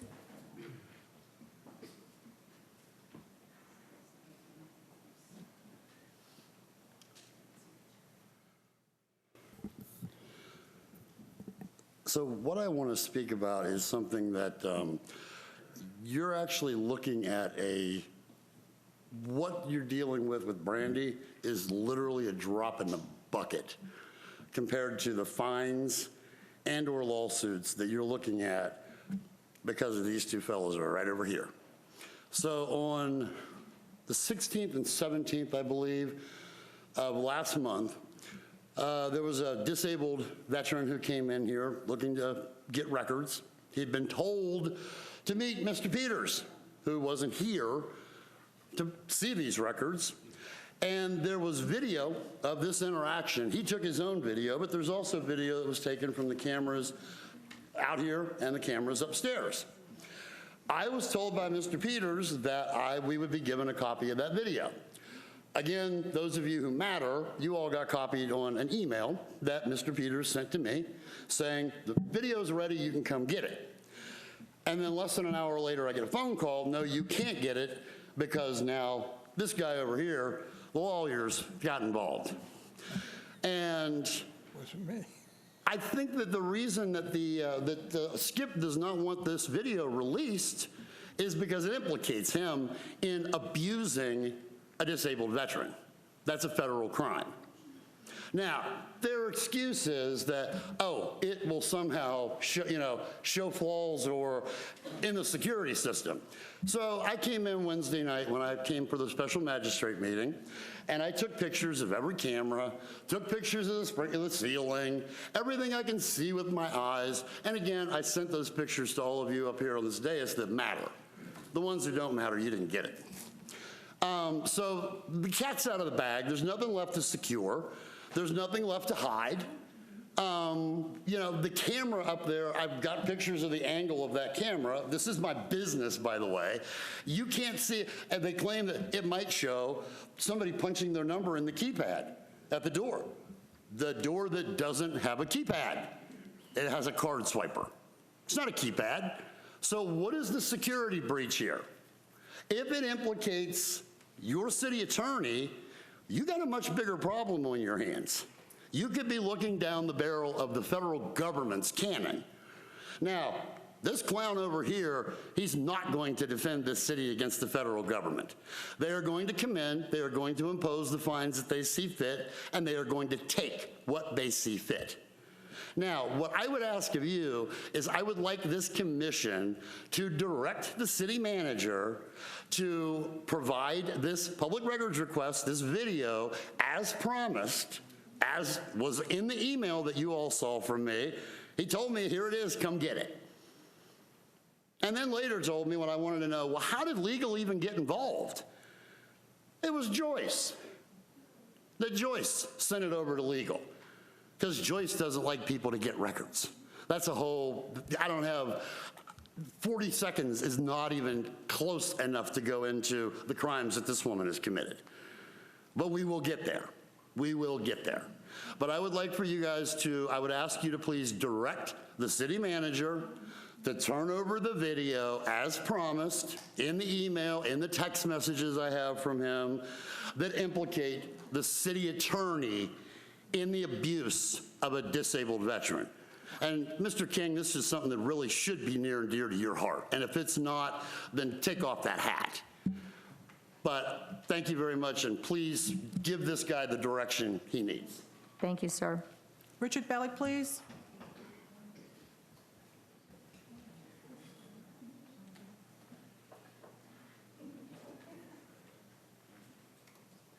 It's $460,000 staring at me. No, $560,000. Do you believe this debacle? Huh? Not one of you has ever said anything about that. How could you sit there and get some incomplete stuff? This is big money. Come on, he's the problem solver. Like I told you before, I got nothing against John Peters. My whole complaint is Mike Chitwood told yous it was wrong. But yous all had cop-outs tonight. Oh, well, I didn't understand this. I didn't understand. Come on. What are yous doing? Yeah, but this is a circus. I mean, yous are Saturday Night Live. Really? I cannot believe what I'm sitting back there. He told you that the insurance company was going to drop you because yous paid a claim. Yeah, right. How long do you think that insurance company, when people settle car accident stuff without the insurance, how long do you think they stay in business? That is the biggest lump of shit I ever heard. Really. I mean, the insurance company's going to drop yous because yous paid a claim. They're going to be happy they didn't have to pay the claim. Can you fathom that, any of yous? I know, Maritza, you'll tell me you don't understand. The insurance company will be happy. You understand that? Also, I asked you before to recluse yourself, you and Ramos, the two James. Mr. Bellich, I've been lenient. Addressed to me. Don't attack them. Heidi, I love you. I love you. I can't help it. I got to stare at you all night. Address the chair. The two of them, right? You'd think they would have the decency to say, yeah, you know, we were wrong with Jane Chang. I mean, only the state attorney only said it was wrong. The sheriff said it was wrong. Everybody come in contact said it was wrong. They didn't. You know why? You all know why. I'll give you just a preview of it. Bradford, you can understand that, right? He can never get over a fence like you. That was very, very wrong what you did tonight. Very wrong. That was a debacle. That's what it was, a debacle, a joke. I hope Mike Chitwood is watching, because I know Mike will laugh. I mean, he's probably saying to himself when he goes like this. I mean, really. Nobody wanted to take a position. Oh, I don't understand. You don't understand. This one don't understand. Come on, yous understand. Yous are phonies. Stop it. Help the girl out. You're talking about this therapy and this counseling. She didn't have counseling for 6 months when she was sweating her ass off. She have any counseling then? Huh? Why don't you think and be human? You've got to protect the city. The city didn't protect her. She's a resident.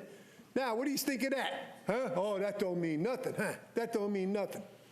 Nobody protected her. Your city didn't protect her. But now, yous want to protect the city. Why? What is she asking for? She's not asking for the building. She's asking for some compensation. And I don't think either one of these guys over here want to give her any compensation. And I like Skip, and don't think I don't. In my heart, I like Skip. I have a lot of fun with that man, really. And that man will give you some tips, and believe me, he's a good guy. But I don't think it's Skip. I'll tell you the truth. I mean, when I heard that story, what Peters told us, that the insurance company will drop you because you pay off a claim, that's nonsense. It won't happen. Blues Freeman, you ever hear of that? They're going to drop you. You paid off the claim, didn't cost them 5 cents, but they're going to drop you. They're going to be happy. They might send you a Christmas card. Thank you, sir. You just get worse, really. Oh, and the water department. Where's the problem solver with the water department? The bills are still coming in. People are still... Brandy White, please. Thank you, sir. Do you like me? Tell me the truth. Do you like me? Tell me the truth. Mr. Bellich. Brandy White, Deltona. First thing I want to address is why are the evaluations only for one charter officer and not both? We have 2 charter officers. They both should be getting evaluations, not just one. I waited all night to hear somebody bring that up. Nobody has yet again addressed that we have 2 charter officers. With that said, I want to address the comment, Ms. Bradford, about the plan. There was no plan. Now, the little bitch Michael Bowman had a plan. I didn't see it happen, but there was a plan. It just wasn't for me. I didn't ask anybody here to come. In fact, I didn't even put what the settlement offer was online. Nobody knew. He asked if I wanted it released to the papers. I said no. The commissioner should see it first. So I just wanted to get that out of there.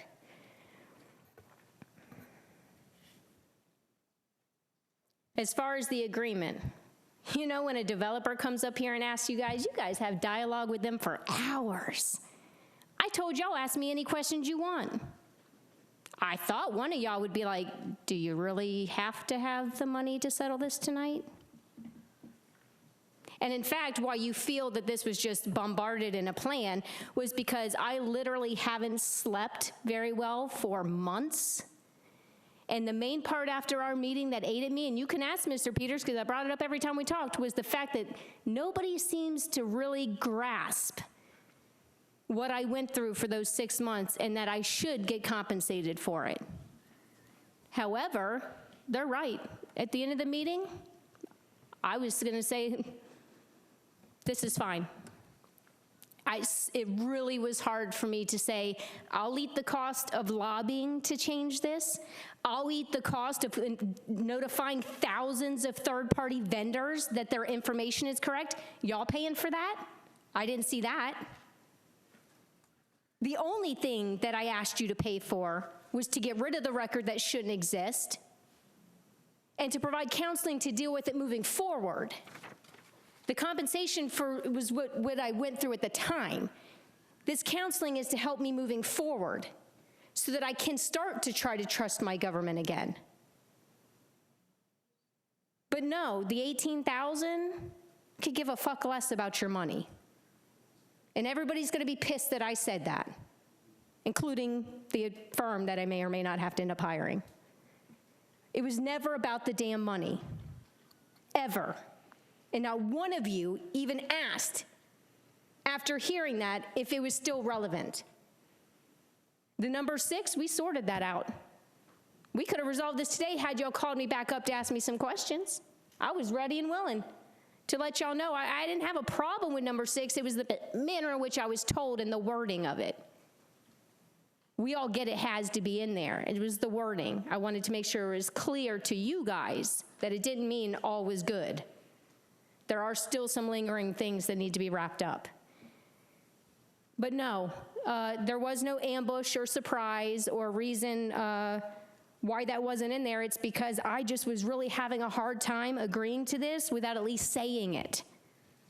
I needed to at least say, you damaged me and you should compensate me and my family for the 6 months of hell I was put through. So I just want to end it with this. An activist is someone who cannot help but fight for something. That person is not usually motivated by a need for power, money, or fame, but in fact is driven slightly mad by some injustice, some cruelty, some unfairness, so much so that he or she is compelled by some internal moral... Novice, please. To make it better. Thank you, ma'am.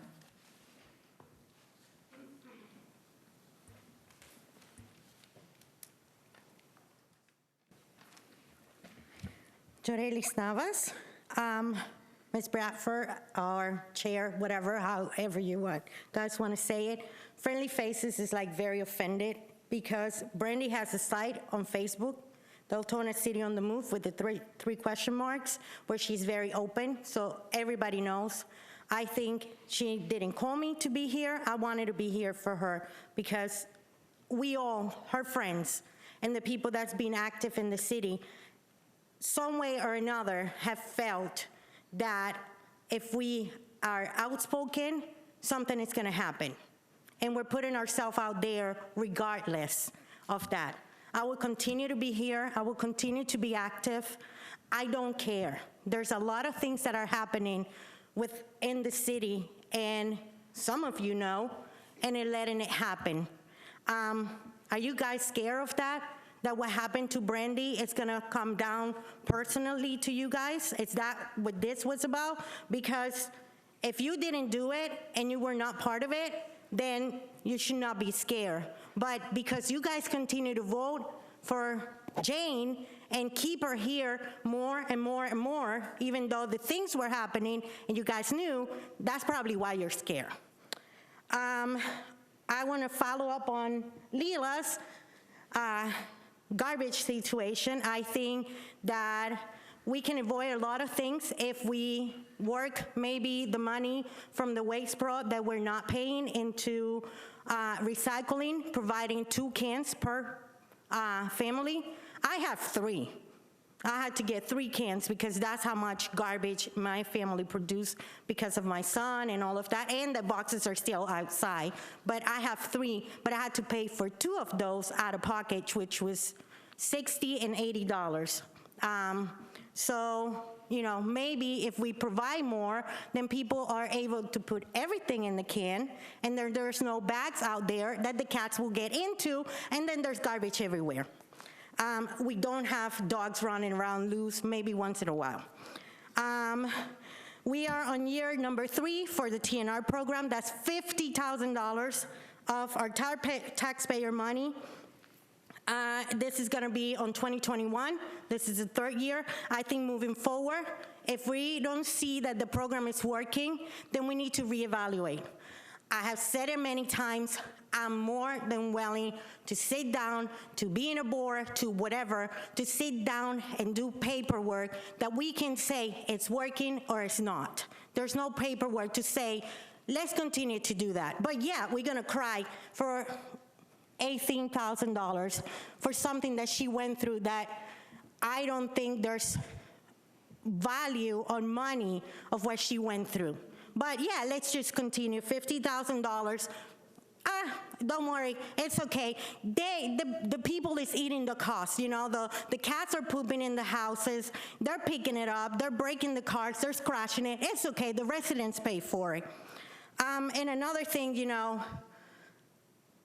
I understand that insurance protects all of us, but we all know, and probably some of you guys have been in like a car accident or insurance in your house or whatever. Not all the times the insurance is gonna be willing to give you the money right then and there. They're gonna fight back. They're gonna be like, okay, well, maybe or maybe not, and you have to fight for it a couple times. So maybe the insurance say no, but maybe it was the first time they say no, they could go back and check on that. So that's all. Thank you. Tara DeRico, and then Donald Freeman. Tara DeRico, please. Hi again. Tara DeRico, Deltona. So I wasn't planning on speaking again, but I feel very strongly about, in my opinion, an insensitive comment that was made, and I'm hoping that this just shows the importance of choosing our words carefully. Everybody who knows me, they know I'm a pretty mild-mannered person, but to insinuate that any part of what Miss White and her family went through can be compared to a gift was highly thoughtless and very insensitive. Thank you. Thank you, ma'am. Donald Freeman, please.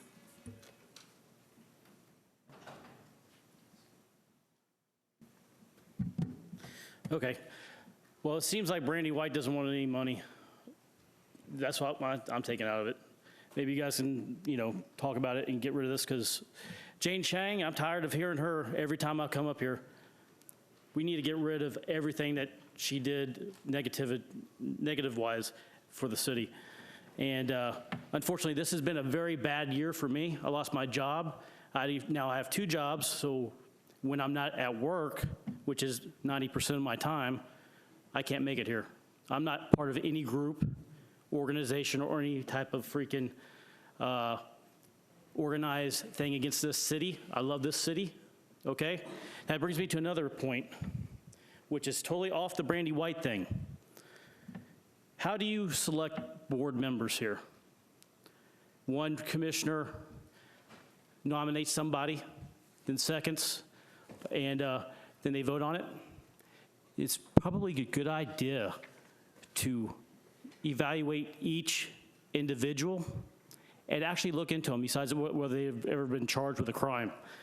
Because a certain member on a board routinely uses government organizations against people and children, including my own. And he's active on your board, okay? I could say it could possibly be the P&Z board. It could be the ordinance board. Highly doubtful, but it could be one of those boards. But in the future, you should look at each individual for the merit of that person, not just whether or not they've been charged with a crime. That individual, okay, routinely uses government organizations, for example, DCF against children. He's done that multiple times, not just with my family, but with at least 4 or 5. He routinely makes disparaging remarks against handicap and against minorities, particularly Puerto Ricans in the city of Deltona. He's done that numerous times, and that's freaking appalling. We don't need those type of people affiliated with this city whatsoever. This individual also has inappropriate relationships with high school teenagers. Okay, you need to look at these people and evaluate if you want to be associated with that, with them being on a board or any type of organization that this city is affiliated with. Thank you. Thank you, sir. That was the last one, Mayor. Public comments are closed. Okay, thank you. That goes ahead and wraps up the public comment, public forum portion of our agenda. Now we have consent agenda. Do we have any comments on consent agenda? Did anyone fill out a public form to speak? Okay, if not, we have on consent agenda, item 11A, request for approval of the program year 2019-2020 CDBG Consolidated Annual Action Performance and Evaluation Report. It's the CAPER. So commissioners, if you have questions, ring up. If not, make a motion, and a second is in order for the item on consent. Commissioner Vasquez. May I like to make a motion? You want to make a motion to approve? Yes. Motion to approve, is there a second? Okay, motion made for consent agenda item 11A has been made by Commissioner Vasquez, seconded by Commissioner Ramos. May we vote, please?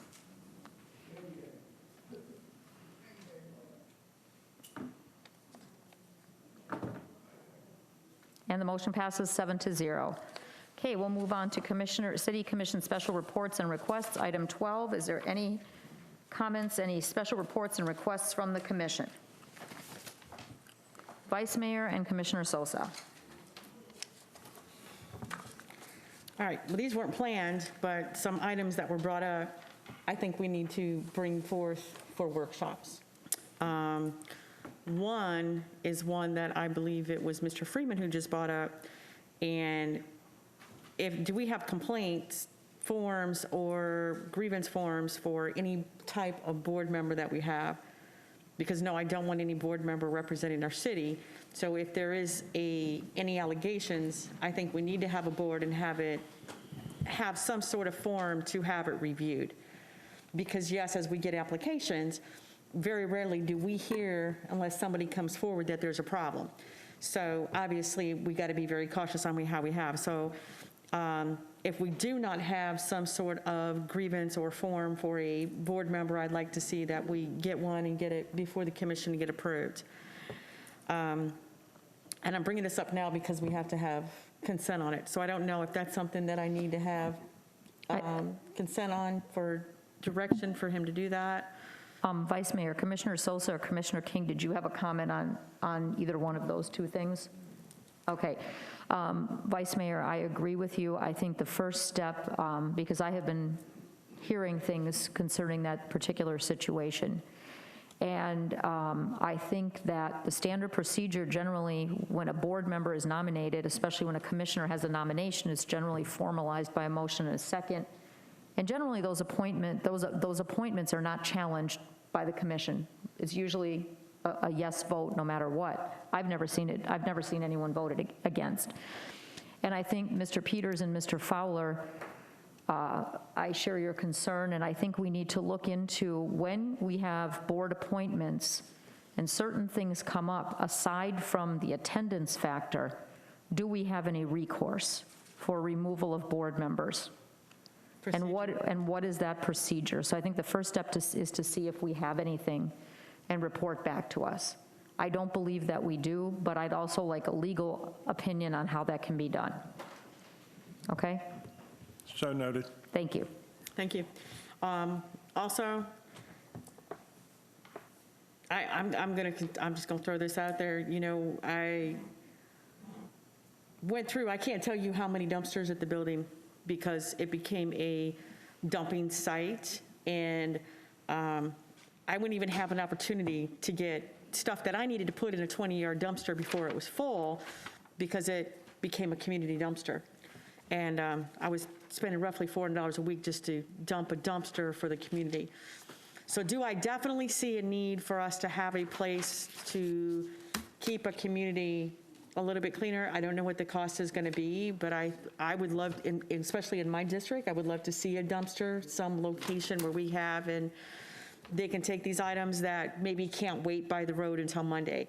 Because I know there is times where there's, and I'm not talking, you know, that drive-by. I know we can call, but I'm still driving by many residents and roads and seeing piles along the street. It could just be a washer out on, you know, a Tuesday that somebody bought early, you know. So I don't know what it would take to do that, and I don't even know if it's feasible, but I would love to see one, especially in my, in you know, District 2, and I don't know if everybody else is looking at that too, to have that available. It may not be weekly, but, you know, even quarterly, to do it for, you know, the spring clean out, summer clean out, everybody's doing Or it. tie them to sweeps, Vice Mayor. When we have a sweep, initially that was talked about with the sheriff when I had that meeting that you pointed out. It was going to be a sweep, and initially there was going to be a walk through the district and notice people that had issues and say, hey, your fence is in disrepair, you have this trash. We were going to use Public Works to pick up and then provide dumpsters, but notice the people and do something like that to give them a chance. So. Madam Mayor, if I may interject here. Previously, when I was at Altamont Springs, we did our own trash pickup in Altamont using city forces. And one of the things that I would like to talk to Waste Pro about with regard to next year's budget is the concept of a spring and fall cleanup, where you designate a week or 2 weeks, where people who are cleaning their house out, they have an old refrigerator in the garage or whatever, where we have a program where you put it out front for that week or 2 weeks in the fall and week or 2 weeks in the spring. What we found in Altamont was, you know, the old adage of spring and fall cleanup, there's a lot of truth to it. Everybody does it with the change of seasons and that type of thing. And what we found is by having the spring and fall cleanup, special pickups, it made the city much cleaner. We're constantly seeing people with 2 or 3, 4 mattresses out front, pieces of furniture, and those type of things, and we're having to call Waste Pro to do a special pickup rather than having these items sit out by the road. You know, it's amazing. The trash picked up on Tuesday and it goes out on Wednesday, and it's not going to be picked up till the next Tuesday, and everybody's got to look at it. But if you know, and you know, it's well documented that the 2 weeks of October 15th through October 30th, we're going to be doing fall pickup. Put all your special needs stuff out by the road and it'll get taken care of. Same thing with spring. People know it's coming. They can hold on to it a couple more weeks or whatever. My concern with putting out more dumpsters is quite often what happens there is you have people that don't live in the city make use of it. And it's very hard to monitor. Having done that in other employees back up in Virginia. I think the best approach right now from what I heard tonight, and I'm taking some notes, is I will reach out to Waste Pro and see what it would cost to begin a fall and spring cleanup program where they would have special runs to pick up the trash during those periods. All right, and do we have a program for move in and move out? I think that is one of our largest masses. You know, I recently had seen a few in the neighborhood where they sat there for 2-3 weeks. When people move, they automatically have a huge expense when they're moving, whether in or out. And if they're moving out, the last thing they're going to do is call Waste Pro. They don't care, they're not there anymore. And then we get people moving in, and obviously when they're moving in, they're cleaning out, they've got boxes out there, and then that's sitting out there for a week or two. Is there any program available right now for residents where if I'm moving into Deltona, I can actually notify you and say, hey, I'm moving in, there's going to be extra without them getting hit with a huge fee? Do we have any sort of program for moving in and move out? No, ma'am, but I'll look into it. We are looking at kind of when you go in to get a new meter, we're working on having a brochure, kind of like you used to get with Welcome Wagon when you moved into town, that tells you, here are all the services that are available from the city. Here's all the social services that are available in the city. Here's all the restaurants in the city. Here's all the doctors in the city. So you have a resource, but under the city portion, all the things regarding special trash pickup and what have you are there, because anybody can call Waste Pro on a special pickup, and they will do it. So we do have that available. Okay, and we did discuss, and I guess I want to clarify why the evaluations for the city manager are being done, because when we appointed him as our acting city managers, we called for quarterly evaluations. However, that doesn't mean that we should not be doing the evaluations. I believe the attorney's evaluations are being done annually, if I'm not mistaken, and I would like to see us also have a form similar to what we're doing for the city manager, for our charter officer as well, as far as the attorney goes. And I don't know if everybody's in agreement for including all the charter offers involved when it comes to the evaluations. Guys, sorry, this is a good list. Again, we got a lot of friendly faces out there today this is great information. I do believe that we are supposed to be holding contractors accountable, and Mr. Peters, where should residents call in when they see a contractor that is not covering the property as they should be and doing proper? Where do you want them to call in for that?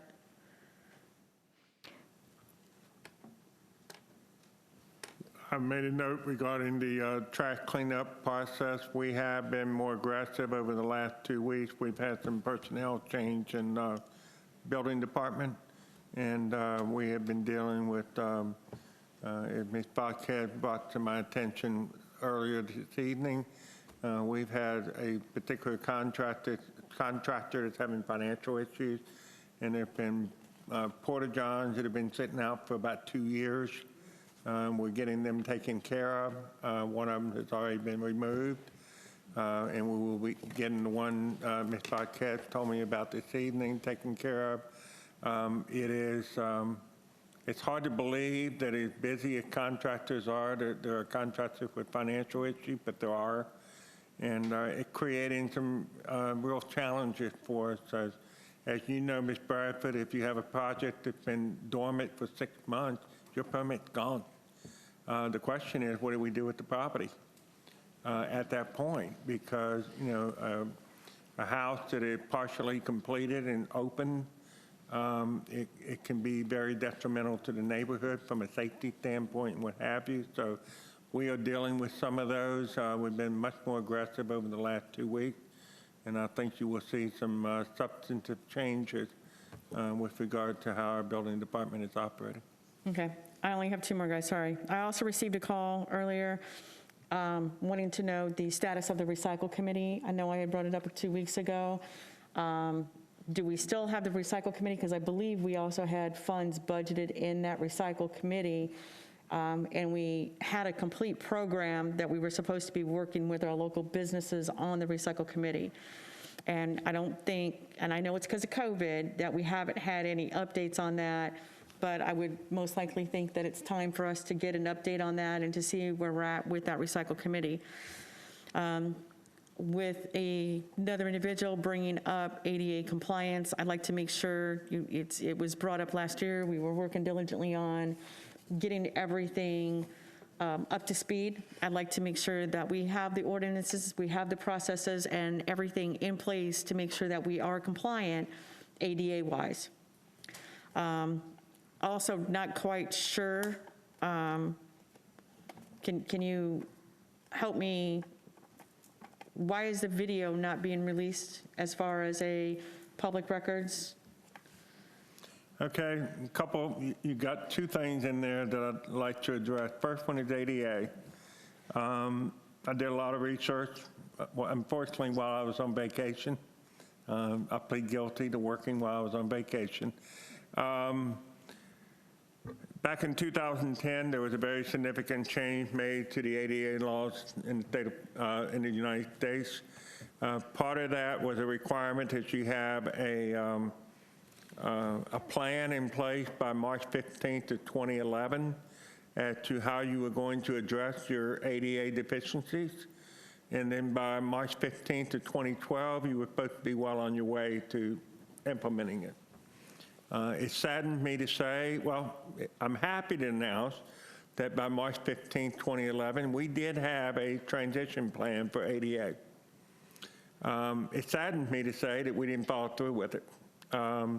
So we are in the process of putting out an RFQ for a consultant will go through our facilities, note the deficiencies that we have, so that we can start including it in our capital improvement plan. The federal government does not expect us to come in compliance in 1 year. They're reasonable that we're making progress. The problem we got right now is for 9 years, I can't say we've been making progress. I have asked each department head, and they have provided the names of people within each department who will have different elements of ADA. For instance, in Parks and Rec, since they do building maintenance, since they do our parks. They have people that would be responsible for ensuring compliance in our buildings and in our park facilities. Similarly, in Public Works, there will be someone there who will be responsible to making sure that our sidewalks are ADA compliant and other facilities of the like.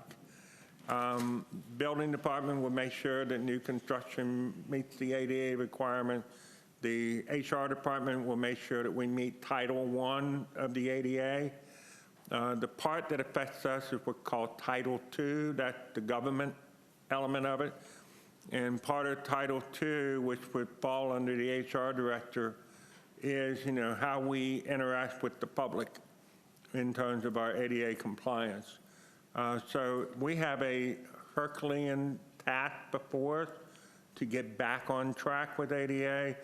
We do not have the staff resources to catch up. So that's why I am going to put out an RFQ for the consultant. It will be over $25,000, so it will come back to you for consideration. But it's important we get that process moving as quickly as possible. The second element has to do with records. We have had a very significant amount of records requests of recent, and really been going on for some time. It is virtually shutting down the city at times. And the unfortunate thing is we get these requests, and then when we get the dollar amount for the request, they don't pick up the records.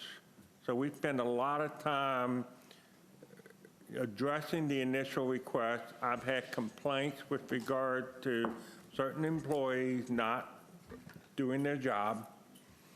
Well, when I'm looking at 3 feet of paperwork just in the 3 months I've been here, you all cannot afford me to be going through 3 feet of paperwork to do an investigation. So I took it upon myself last Monday to bring in a former police investigator while he is not a public records expert, I'm not asking him to do that. I'm strictly asking him to go through the paperwork. Okay, here's a request. Here's our affirmative response. What happened after that? Okay, that one's taken care of. So each request would literally go in a separate folder, and we can see how we're doing in terms of records requests. It's going to be a laborious process just of the last 3 months, not even going beyond that. But that's all we're going to look at. They're also going to look at, going back to ADA, the issue of the video tonight. They're going to review it to see, if there was anything that was untoward or anything like that. I can tell you personally, I have not watched the video strictly because I'm the person that's going to have to make a decision based on what's found on those videos. And I don't want to prejudge a situation by watching it. I'm going to rely on the investigator to look at it and report back to me what their findings are. So we're going to get to the bottom of the whole thing with the records, with regard to ADA, and with regard to complaints about veterans being mistreated and things of that nature. Next week, on the in a similar vein, I'm not wandering here, so bear with me. Next week at the workshop, one of the subject matters is going to be decorum policy. Now, decorum policy goes two ways. One of them is, how do we conduct these meetings? How do we conduct planning and zoning? How do we conduct magistrates hearings? There have been other cities that have dealt with this, I think, in a very good way. But decorum also has to do with how we treat our customers when they come into the city. Now, one of the problems, I'm going to give you a little introduction, but one of the problems that I face is the right of the citizens regress against government and the requirements of me being the manager of 300 and some employees with regard to federal labor laws and hostile work environment. So we have to do a balancing act between those two.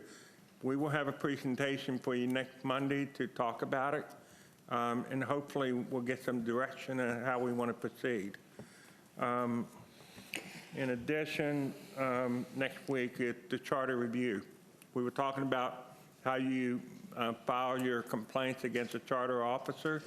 It's kind of silent in the charter, and maybe something that we look at, but what we're going to talk about next week is the process. How does the charter review process work? And if we get affirmative, then we will proceed with getting the process started. Well, and that's exactly where this was going, not to take you off of, and that was a very detailed explanation, thank you, but we again just had a allegation of improper actions either by employees or an officer. We went through this a few years ago. In fact, we just went into a very long discussion, and we're back at what are we going to do about it? What is the process? And I'm going to be honest, I don't want this to drag on. I want it addressed. I think it needs to be addressed and handled quickly, not 2 years later.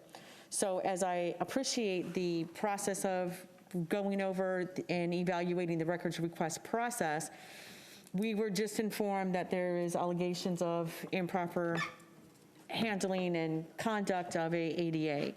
I take that very serious. And with that said, we need to speed that process up to look at the allegations. I need myself to understand that, the grievance was looked at and it's resolved. I don't want this to drag on for 2 years. I don't want us up here in 2 years going over this again. So we have to learn from our mistakes. Before it was, like Mrs. White's concern, is this happened and we're 2 years in later that we're still unresolved. I don't want that to happen. So somebody just came up here, whether we caught it or not, he acknowledged a grievance, and I think it needs to be addressed, and it needs to be addressed very quickly. I believe the investigator is supposed to be here Wednesday, and he's going to be Thank taking a you. look And at it. I'd like to get updated. That's all I have. Commissioner Sosa and then Commissioner King. First off, Ms. White, I apologize we didn't get your issue resolved today. You know, I did have a couple follow-up questions that unfortunately I didn't get to ask. But hopefully we can meet tomorrow morning and get this resolved as soon as possible. I know you do have a deadline that it needs to be done within a timely manner. Next thing I want to do is, I know, Mr. Peters, you and I have talked about a resident, Mr. Sue, and some of the issues he's had with the city. We've met with him personally. And, you know, I know we were supposed to have an item on the agenda on February 15th. It didn't happen. It was supposed to happen today per our conversation. It still has not happened. The issue is with the lack of due process. He was provided during a special magistrate meeting, and we were going to look at waiving those fees and giving him his due process. I want to know, where do we stand on his case? And I'll let you go with that one first. Okay. When I met with Mr. Sue and Liberty Justice, back in January, I asked for what ADA he was asserting, what was a reasonable accommodation, and we would try to come to a resolution and bring it back to commission if it's appropriate. I did receive subsequently an image of a doctor's note for a therapy dog. I'm not convinced that's what I'm asking for, but going back to the magistrate hearing, when you get notice of a magistrate hearing, it says on the form in capital letters, and I believe bold letters, that if you need an ADA accommodation, you are to reach out to the city clerk 48 hours in advance of the meeting. It is my understanding, based on what's in the file, Mr. Sue made the request for an ADA accommodation at 5 o'clock for a 5:30 hearing. That's not 48 hours. I was not aware of that until just last week. You know, there's just information I need to get in order to be able to pursue this. Like I said, did a lot of research on ADA over the weekend, some of which I plan to share with you all just for general knowledge. But this is a difficult case. It's made all the more difficult because Mr. Sue actually came into compliance a week and a half ago. And we documented in the file that he was in compliance. And then subsequently this last weekend, he had gone back out of compliance. Now, when he was in compliance, you know, the issue is primarily 2 trailers on his property improperly parked. When he was in compliance, he actually moved the trailers to another residence, and they were properly parked. So, you know, we so noted in the file with an affidavit that he was in compliance, so his fine stopped at that point. His daily fines, which are about $37,000 right now. And so we, you know, like I said, we noted it, but then over the weekend, we noted that at least one of the trailers is still back on their property. I understand that, you know, he's trying to clean up his property and using the trailer as part of the cleanup process. But once again, you know, the definition under ADA is, in order to be considered disabled under ADA, you have to have a major function that you can't do. Obviously, this gentleman is able to move the trailers. So I'm struggling a little bit with the whole idea of, you know, ADA being a substantive issue in this case. So this is a very difficult case. We're working through it. I had planned to bring it tonight, but as I said, the circumstances are continually changing.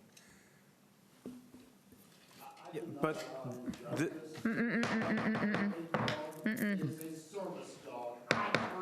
Sir?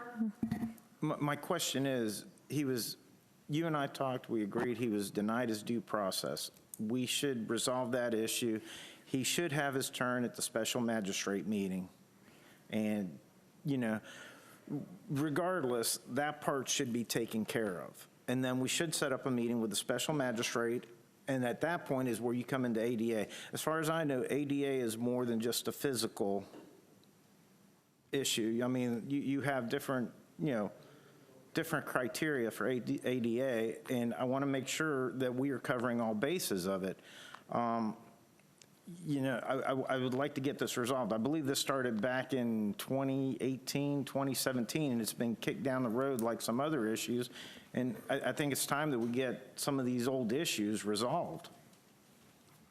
Yes, sir, I will check and see if there is a process where we can take something back to magistrate for reconsideration. Right now, I can't tell you if we do or not, but if there is a process, I will see what we can do about making it happen.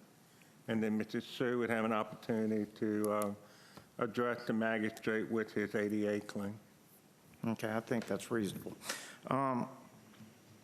Now, getting back to the video, I did come in last Thursday and I sat down, I watched the video for about an hour. Unfortunately, there was like 5 days on that video, upper lobby and lower lobby, so I didn't get to watch the whole video. You know, I didn't see what was addressed earlier. I did see some other issues on that video, though, and I believe in the name of transparency, we should be releasing that video. I myself looked at the video. I didn't see anything that could be, you know, a security breach. I know if you have to, you know, set somebody down, we have an IT department. If there's somebody keying in a password, if there's somebody keying in sensitive information downstairs in the lobby, we can black that part out. And, you know, I don't think it's unreasonable to release that information. I mean, I don't know if I need to get consensus on that, or, you know, if anybody else supports that idea, or, you know, am I just on my own here? Let me just say this. As I referenced earlier, I made a request for legal opinion with regard to federal labor laws and the rights of citizens. I've also done my research on ADA, as I said, over the weekend. It's a very complex issue. I have put an investigator on the matter. I believe, is coming in on Wednesday morning. I don't have my calendar readily available, but he's coming in this week, and he will begin the process of reviewing it to see if there was anything of criminality or inappropriate by anyone on our staff with regard to the issue. And you know, once that investigation's done, if he believes that there's nothing of a security issue, I will be happy to release it. But until I have that assessment, I'm just not comfortable releasing it at this time. Okay. Now, to get to that, you said this investigator that was coming in is basically going to look at papers, say, yes, we had a PRR. It was either filled or unfilled. You said he wasn't a public records specialist, and he's probably not an ADA compliance specialist either then. I think if we're going to do that, we're going to need somebody who's very well-rounded in the entire area, instead of just an accountant that's looking at one piece of paper and matching it to another. So noted. Thank you, sir. Okay, Commissioner King?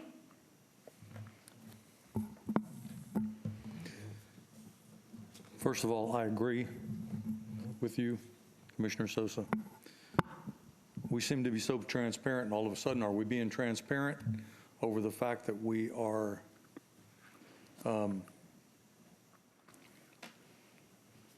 trying to do the right thing or cover up something that somebody might have done? What is it exactly that we're trying not to let people see in the video. That bothers me. So I think that the video should be given if it's requested, and that's that. Sure, you want to block out every time you see a card reader, block the card reader out, fine, do that. But give the video. It doesn't, we're going to talk about somebody in a board that might be doing something wrong, and oh my gosh, we want to can them already. But we have a video, and are we concerned that somebody in the video did something wrong? We're not going to let anybody see it? Well, I mean, which way does it go here? Is it good for us? Or is it good for them? Is it good for everybody? I thought we should be good for everybody, which means be transparent. I don't understand why all of a sudden we're going to not give something that we would normally give unless there's something in there that somebody in the city doesn't want somebody else outside the city to see. Or maybe not even let people in the city see it either. I think the thing should be given out. In all transparency, it should be given out. That's my opinion. I wish it was the opinion of the rest of this commission. So I'm not going to say any more of that, but we've talked about it for a half hour already. I have another issue that is old that we need to get some consensus on and get back to. And that is when we spent 3 workshops and a lot of time coming up with an animal ordinance, we agreed then that we needed to go back and look at our TNR program and fix it, revamp it, add to it, subtract from it, do something to make it work. And it is not working, in my opinion. I'm not, and trust me, listen, I understand all the people that are in TNR, you're mad at me right this moment. You guys are doing a great job of what you do. But this thing is way bigger than what the few people in TNR can handle. And we need to have a workshop to figure out what to do. We've got colonies here, we've got colonies there. There's probably more than one in every district in the city. And I continue to say, you know, we're ending up like the old saying, there's 30,000, Lake Jessup, the lake of 30,000 alligators, and we're Deltona, the city of 30,000 feral cats. And it is a nuisance.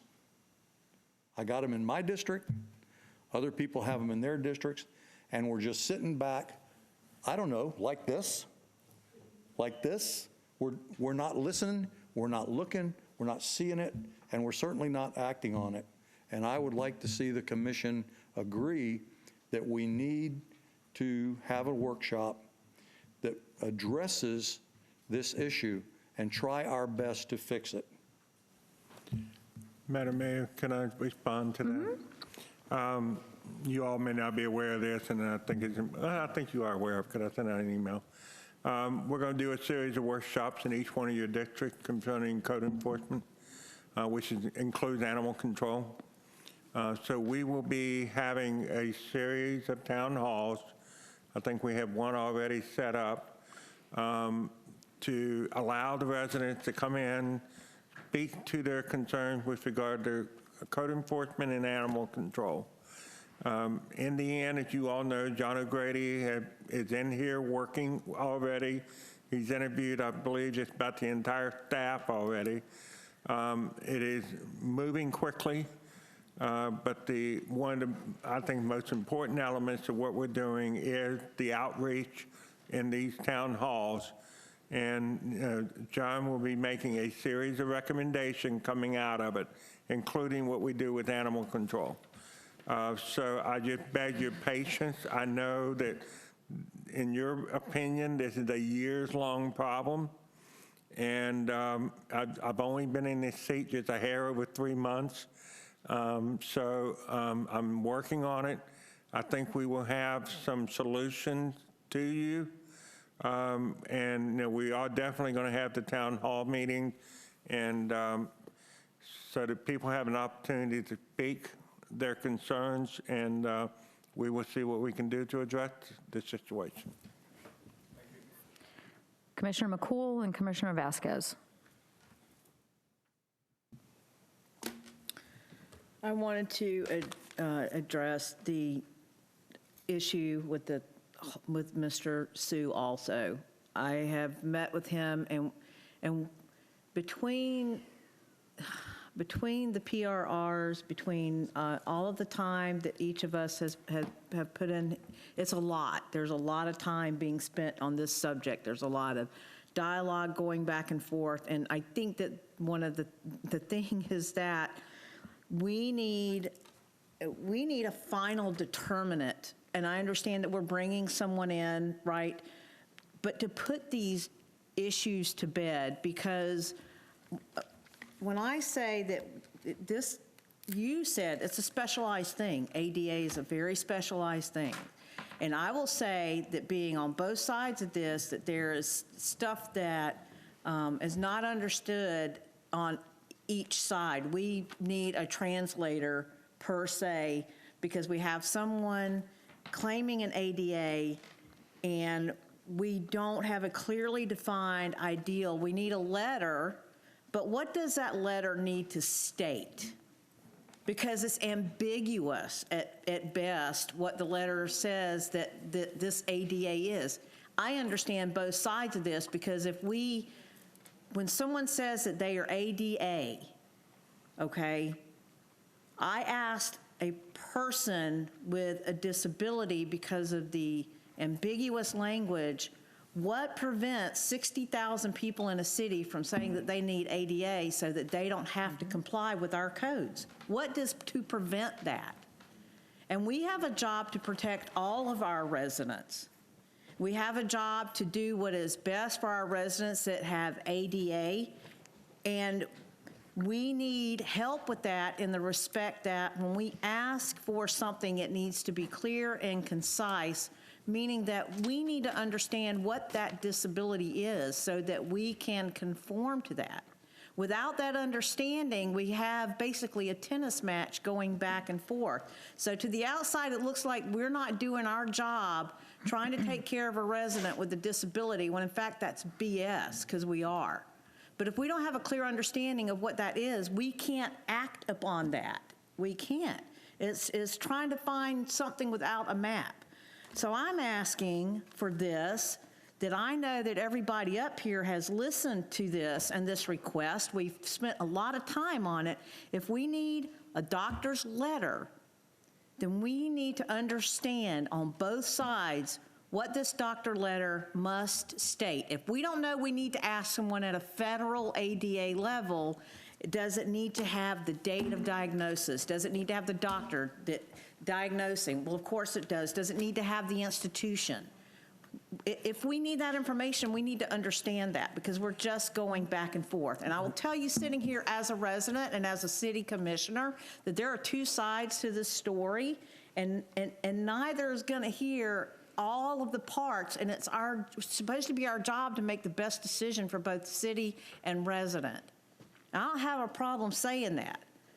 I don't have a problem saying that this has gone on way long enough. It just has, and it's both parties, I'm not even gonna say fault, it's just not a clear understanding here. And we need to settle this. It's like it's frustrating, because our city is way better than this. The people working on this are confounded, and we need a determinant. We need a final determinant, someone that can look at this from the outside that is an ADA specialist, so that we know that we're doing the very best, because the effort is being put in. I will tell you how many hours I've already put in on this, meeting with and trying to understand. The legalities of seeing this film, I don't know what the legalities are. I'm still trying to sift through that, right? Have I sat down and watched the video? No, I've not been able to come up here and watch 10 hours of video to see what went on, and it's crazy. So I'm just voicing my frustration and asking, if we need someone at a federal level, state, whatever, to get an ADA specialist in here to tell us what we need to do. Because it is not for the lack of these people up here and those people out there trying to fulfill this. It's all about the legalities, because when you open the door, when we open the door, either way, don't do something or we do something, we open the door, we open it for 60, 100 other thousand people, right? And we have to be careful of that. And giving exceptions and granting, we have to protect the rest of our residents, right? There has to be order in the city, and there has to be order up here. And I tell you, I look at all of my residents and tell you that's what's happening in this case. No one is trying to beat up on a disabled vet. And to intimate that is baloney. So I would ask that everyone do their thorough. Don't be doing contempt prior to investigation until it's understood what both parties are trying to do up here. Because people get on social media, and it's like a runaway train, that we're vilified, and then the residents are vilified, and it's baloney, because there's not a person sitting up here that's not trying to help. The video, I don't think there's anything nefarious on the video from, you know, it's interpretation. We don't need somebody that interprets. We need somebody to tell us what it is. So I'm sorry, but No, that's okay. really, I'm going to comment after Commissioner Vasquez, and then we're going to end. This is special reports and requests. It's kind of gotten way off of that. Yep, I'm done. I'm out. Commissioner Vasquez. I have comments. I don't know, everybody's making comments. Do you so I want don't them know at, where you we want are in at this commission point. comments, or is it on, do you want to have a? I have comments. Comments for the commission, then on this stuff or on other stuff? Oh, different stuff. When do you want to do it? I don't know. Are we making comments or are we making special requests? I'm lost. I know, this has gotten way off the commission special reports and requests. Right, so are we making comments? You can make the comments, girl, everybody else has, and then I'm going to say a few things. Okay, Just go thank you. for it, and then we'll Thank be you, done. Mayor. Thank you, Mayor. So, well, I know that this young lady made comments about the extra dumpsters, and even before I became an elected official, I have brought this up. I lived in a community where there was a section where they had dumpsters, and every Saturday, residents can go and dispose of things that they didn't want to put on the front and wait for the garbage department. It was my understanding that it's a cost and where they're going to put it. So maybe, Mr. Peters, we can probably try to figure something out if it's feasible, or just even look at the idea of having some place where residents can drop it off themselves, as long as they provide a driver's license that they are Deltona residents. I lived in a place we did that all the time, and if we didn't want to put it outside, we drove it to the dumpster. You know, we did talk about the contractors who are leaving these portable porta-johns out there and people are looking at it, and they're looking out the window, and there's a porta-john for a couple of months. The TNR program, I don't agree that we should mix it into the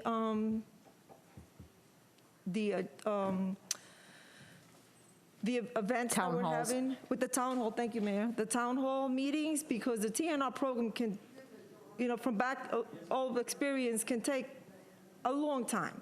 And I just don't want that, you know, town hall meeting just to be concentrating on TNR. I think it should be just, you know, something to be done just for TNR. Thank you, Mayor. Okay, thank you, ma'am. So this wraps up City Commission special reports and requests. And I just have, I have one comment, and the comment that I would like to make is the following. All of these things that we talked about tonight, especially the things concerning ADA and public records, have statutes behind them. There is federal law and there is state law. And what we are doing is digging ourselves way, way, way into the weeds and making this a lot more difficult than it needs to be. For public records, I know that we're going to have a workshop, protocol is going to change, it needs to be the statute. So you have no argument, you have no nothing. Go with what the state requires. For ADA, hire an ADA competent attorney and let's clear it up. Get somebody in here from the outside to look at what is going on here. It's not, nobody's gonna be happy if it's Mr. Fowler. Nobody's gonna be happy if it's Marcia. And nobody's gonna be happy if it's Mr. Peters. There's always going to be a question. ADA is federal. I read over it this weekend as well and started frying my brain on the government portion of this. And it's specific. And you can ask for exceptions. However, there is a burden of proof for those exceptions that you must provide. And we are not judge and jury on this dais to decide over a state statute or a federal regulation. You will get you in a lot more trouble than what you think it will. Period. If you start saying you can have an ADA exception, but you can't, sue us. Okay? We are messing with federal and state law, not fantasy land and not friendship and not helping someone.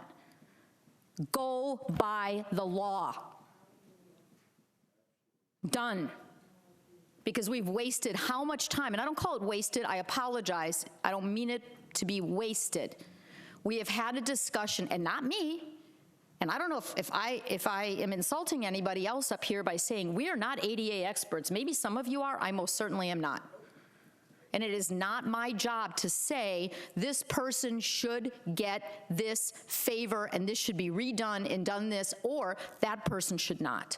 So please, can we have consensus to direct the city manager to find someone that is well-versed and has a legal background in ADA? Are you making a motion? Somebody can. Hallelujah. You move. Who's second? Second. Second. Motion second. Ma'am, I don't need to vote on that. Yeah, but we do. No. We're going to formalize this. Okay. We're formalizing it. Sorry. Yeah, No disrespect. This is being formalized. Motion by Ramos, second by the vice mayor. May we vote? Can we have that specified that it is a licensed ADA professional? Somebody that is competent in ADA and not just whatever. Federal ADA. Can we read the motion again, please? Joyce, can you read the motion again? Because poor thing. Okay, you're asking for a consensus for the city manager to find someone well-versed with a legal background in ADA, competent in federal ADA. To clearly state the legal process and what is required for someone to have an ADA exemption, whether it be a code enforcement issue, an accommodation issue at a magistrate, or anything else. Are you good with that? Is that clear? Yes. Okay, may we vote? 6-1 with Commissioner King dissenting. City attorney comments. Yeah, he's got to bring it back if it's over 25,000, Commissioner. No, he's got to bring it back. Because what it's going to end up costing us more in time and in staff time and lawsuits if we don't do this the right way. And Mr. Peters, you know your financial limit. Anything, contracts, bring it back. Bring it all up. This is not going to be like a free-for-all. Commissioner King, don't worry about that. City attorney. City manager. I dare not say anything. Thank you. City commission, who wants to start? Commissioner King, you want to go? Or should we go at the other end? Start down here? Commissioner Sosa. All right.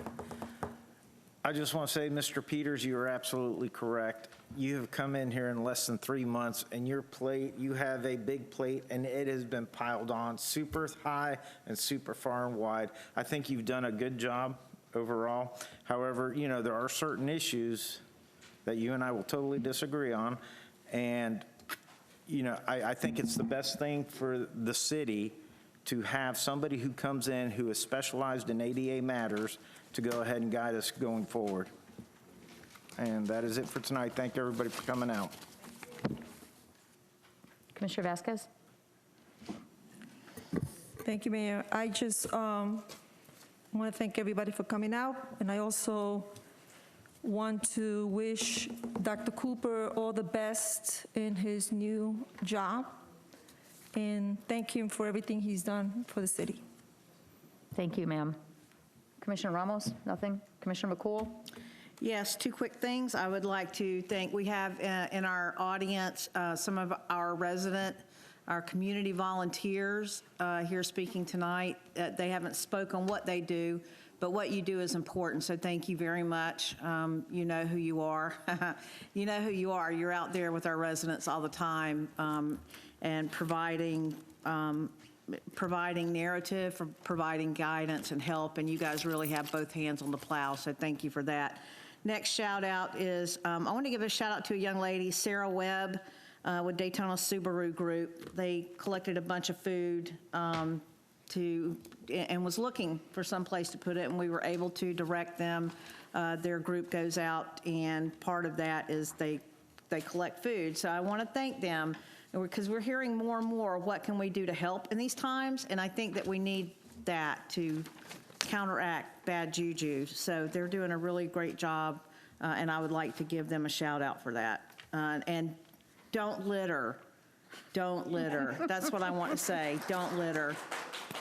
We know that I've been on that bandwagon for the last, how many, 8 commission meetings about that. So thank you guys for bringing it up. Sorry, I'm going to shut up. He wants to get a chicken wing, for heaven's sake.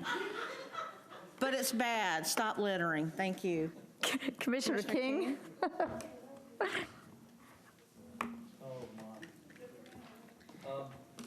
to let everybody know, I don't want just to let everybody know, watch out for motorcycles. Yes. Bike week starts this week, Thursday, starts unofficially, Friday officially starts till the 14th. There's going to be motorcycles running everywhere. Be careful, look twice, look 3 times. Keep those motorcyclists alive, don't run into them. I'm excited about having a whole platoon of SEAL team members, all riders, at my house this week. So we're looking forward to doing some riding together. So that's one thing. The other thing is we have coming up in April, the American Legion will be doing their Law and Order Luncheon Awards and Ceremony on the 9th of April. So we'll be selecting our law officer, firefighter, and EMS of the year, and giving them their plaques. And the other thing that I wanted to say is that if you see Yo-Yo out and about with her son, you're going to be very aware of the fact that he is disabled. Mm-hmm. You'll be very disabled. You'll be very aware of it. You see me out and about too, but I'm a disabled veteran. So there's a difference between the way I look and the way somebody else looks. Just because you know that he's disabled because of the fact that he's in that chair and can't get out of it, doesn't mean that you should come over to me and ask me, well, what is your disability? Why are you disabled? You don't look disabled. And trust me, I've had it happen to me. It's none of your business what my disability is. I have a placard that says I'm disabled. You better believe that placard. And I believe it's federal law that you're not supposed to be asking people what their disability is. You are just supposed to comply to help them get what they got, what they need. So look it up. Y'all will do that when you get an attorney. We'll do it when we get an attorney. But you can't go around saying to people, oh, well, you're disabled? You don't look disabled to me. You can move both arms and both legs, and your head turns 2 ways, maybe all the way around. That might be the disability. But the fact is that it's not your business to know what his disability is or her disability is. It's your business to see that that citizen gets the same treatment as everybody else. That's all I have to say on that. And Thank you, sir. Vice Mayor? I did forget one, but I'm going to bring it up now. So last Friday, there was a Zoom meeting with SWAT, which is a part of the Volusia Health. And they actually, these young high school kids presented a video. December 2019, our president passed our past president passed an ordinance for children under the age of 21 to not be able to smoke. And these high school kids put together an amazing presentation. And what they're asking for, in fact, they even sent over a sample ordinance that they would like the city of Deltona, along with the county, to accept. Obviously, it's a blanket. I don't want you guys just to accept it without knowing.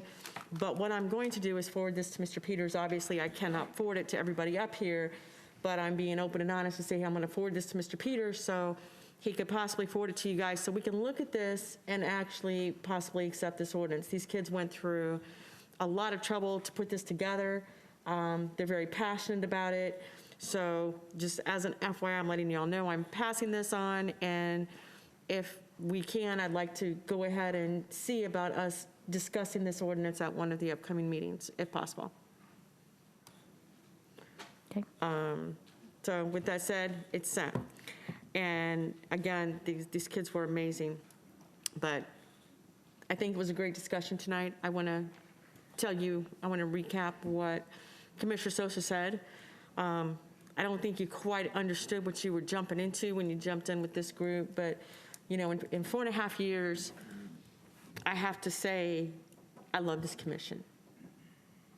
This is, you guys are amazing. I think we have learned to agree to disagree, and it's been great that we can, I actually feel like we're able to move forward and get things resolved. And I think that comes a lot from the leadership, and I want to tell you thank you very much, because I've called you, I can't tell you how many times early, late, and you have always picked up the call. You are always responding to residents. And I want to tell you thank you. I know we're throwing a lot at you, but I appreciate it, and I appreciate everybody up here on the dais, because it seems like I think we all have meshed and come together, and it's been great. So I just want to say thank you to all. Okay, thank you. And I have just one little thing, and I would like to wish our Vice Mayor a very happy birthday today. So happy birthday, and I hope that you have a couple hours to go home and just enjoy it, and we are adjourned. Wait a minute. We'll have cheesecake. I did not get home from North Carolina in time to make it for you, but we will have it Monday night at the workshop in honor of your birthday. Can't forget about that.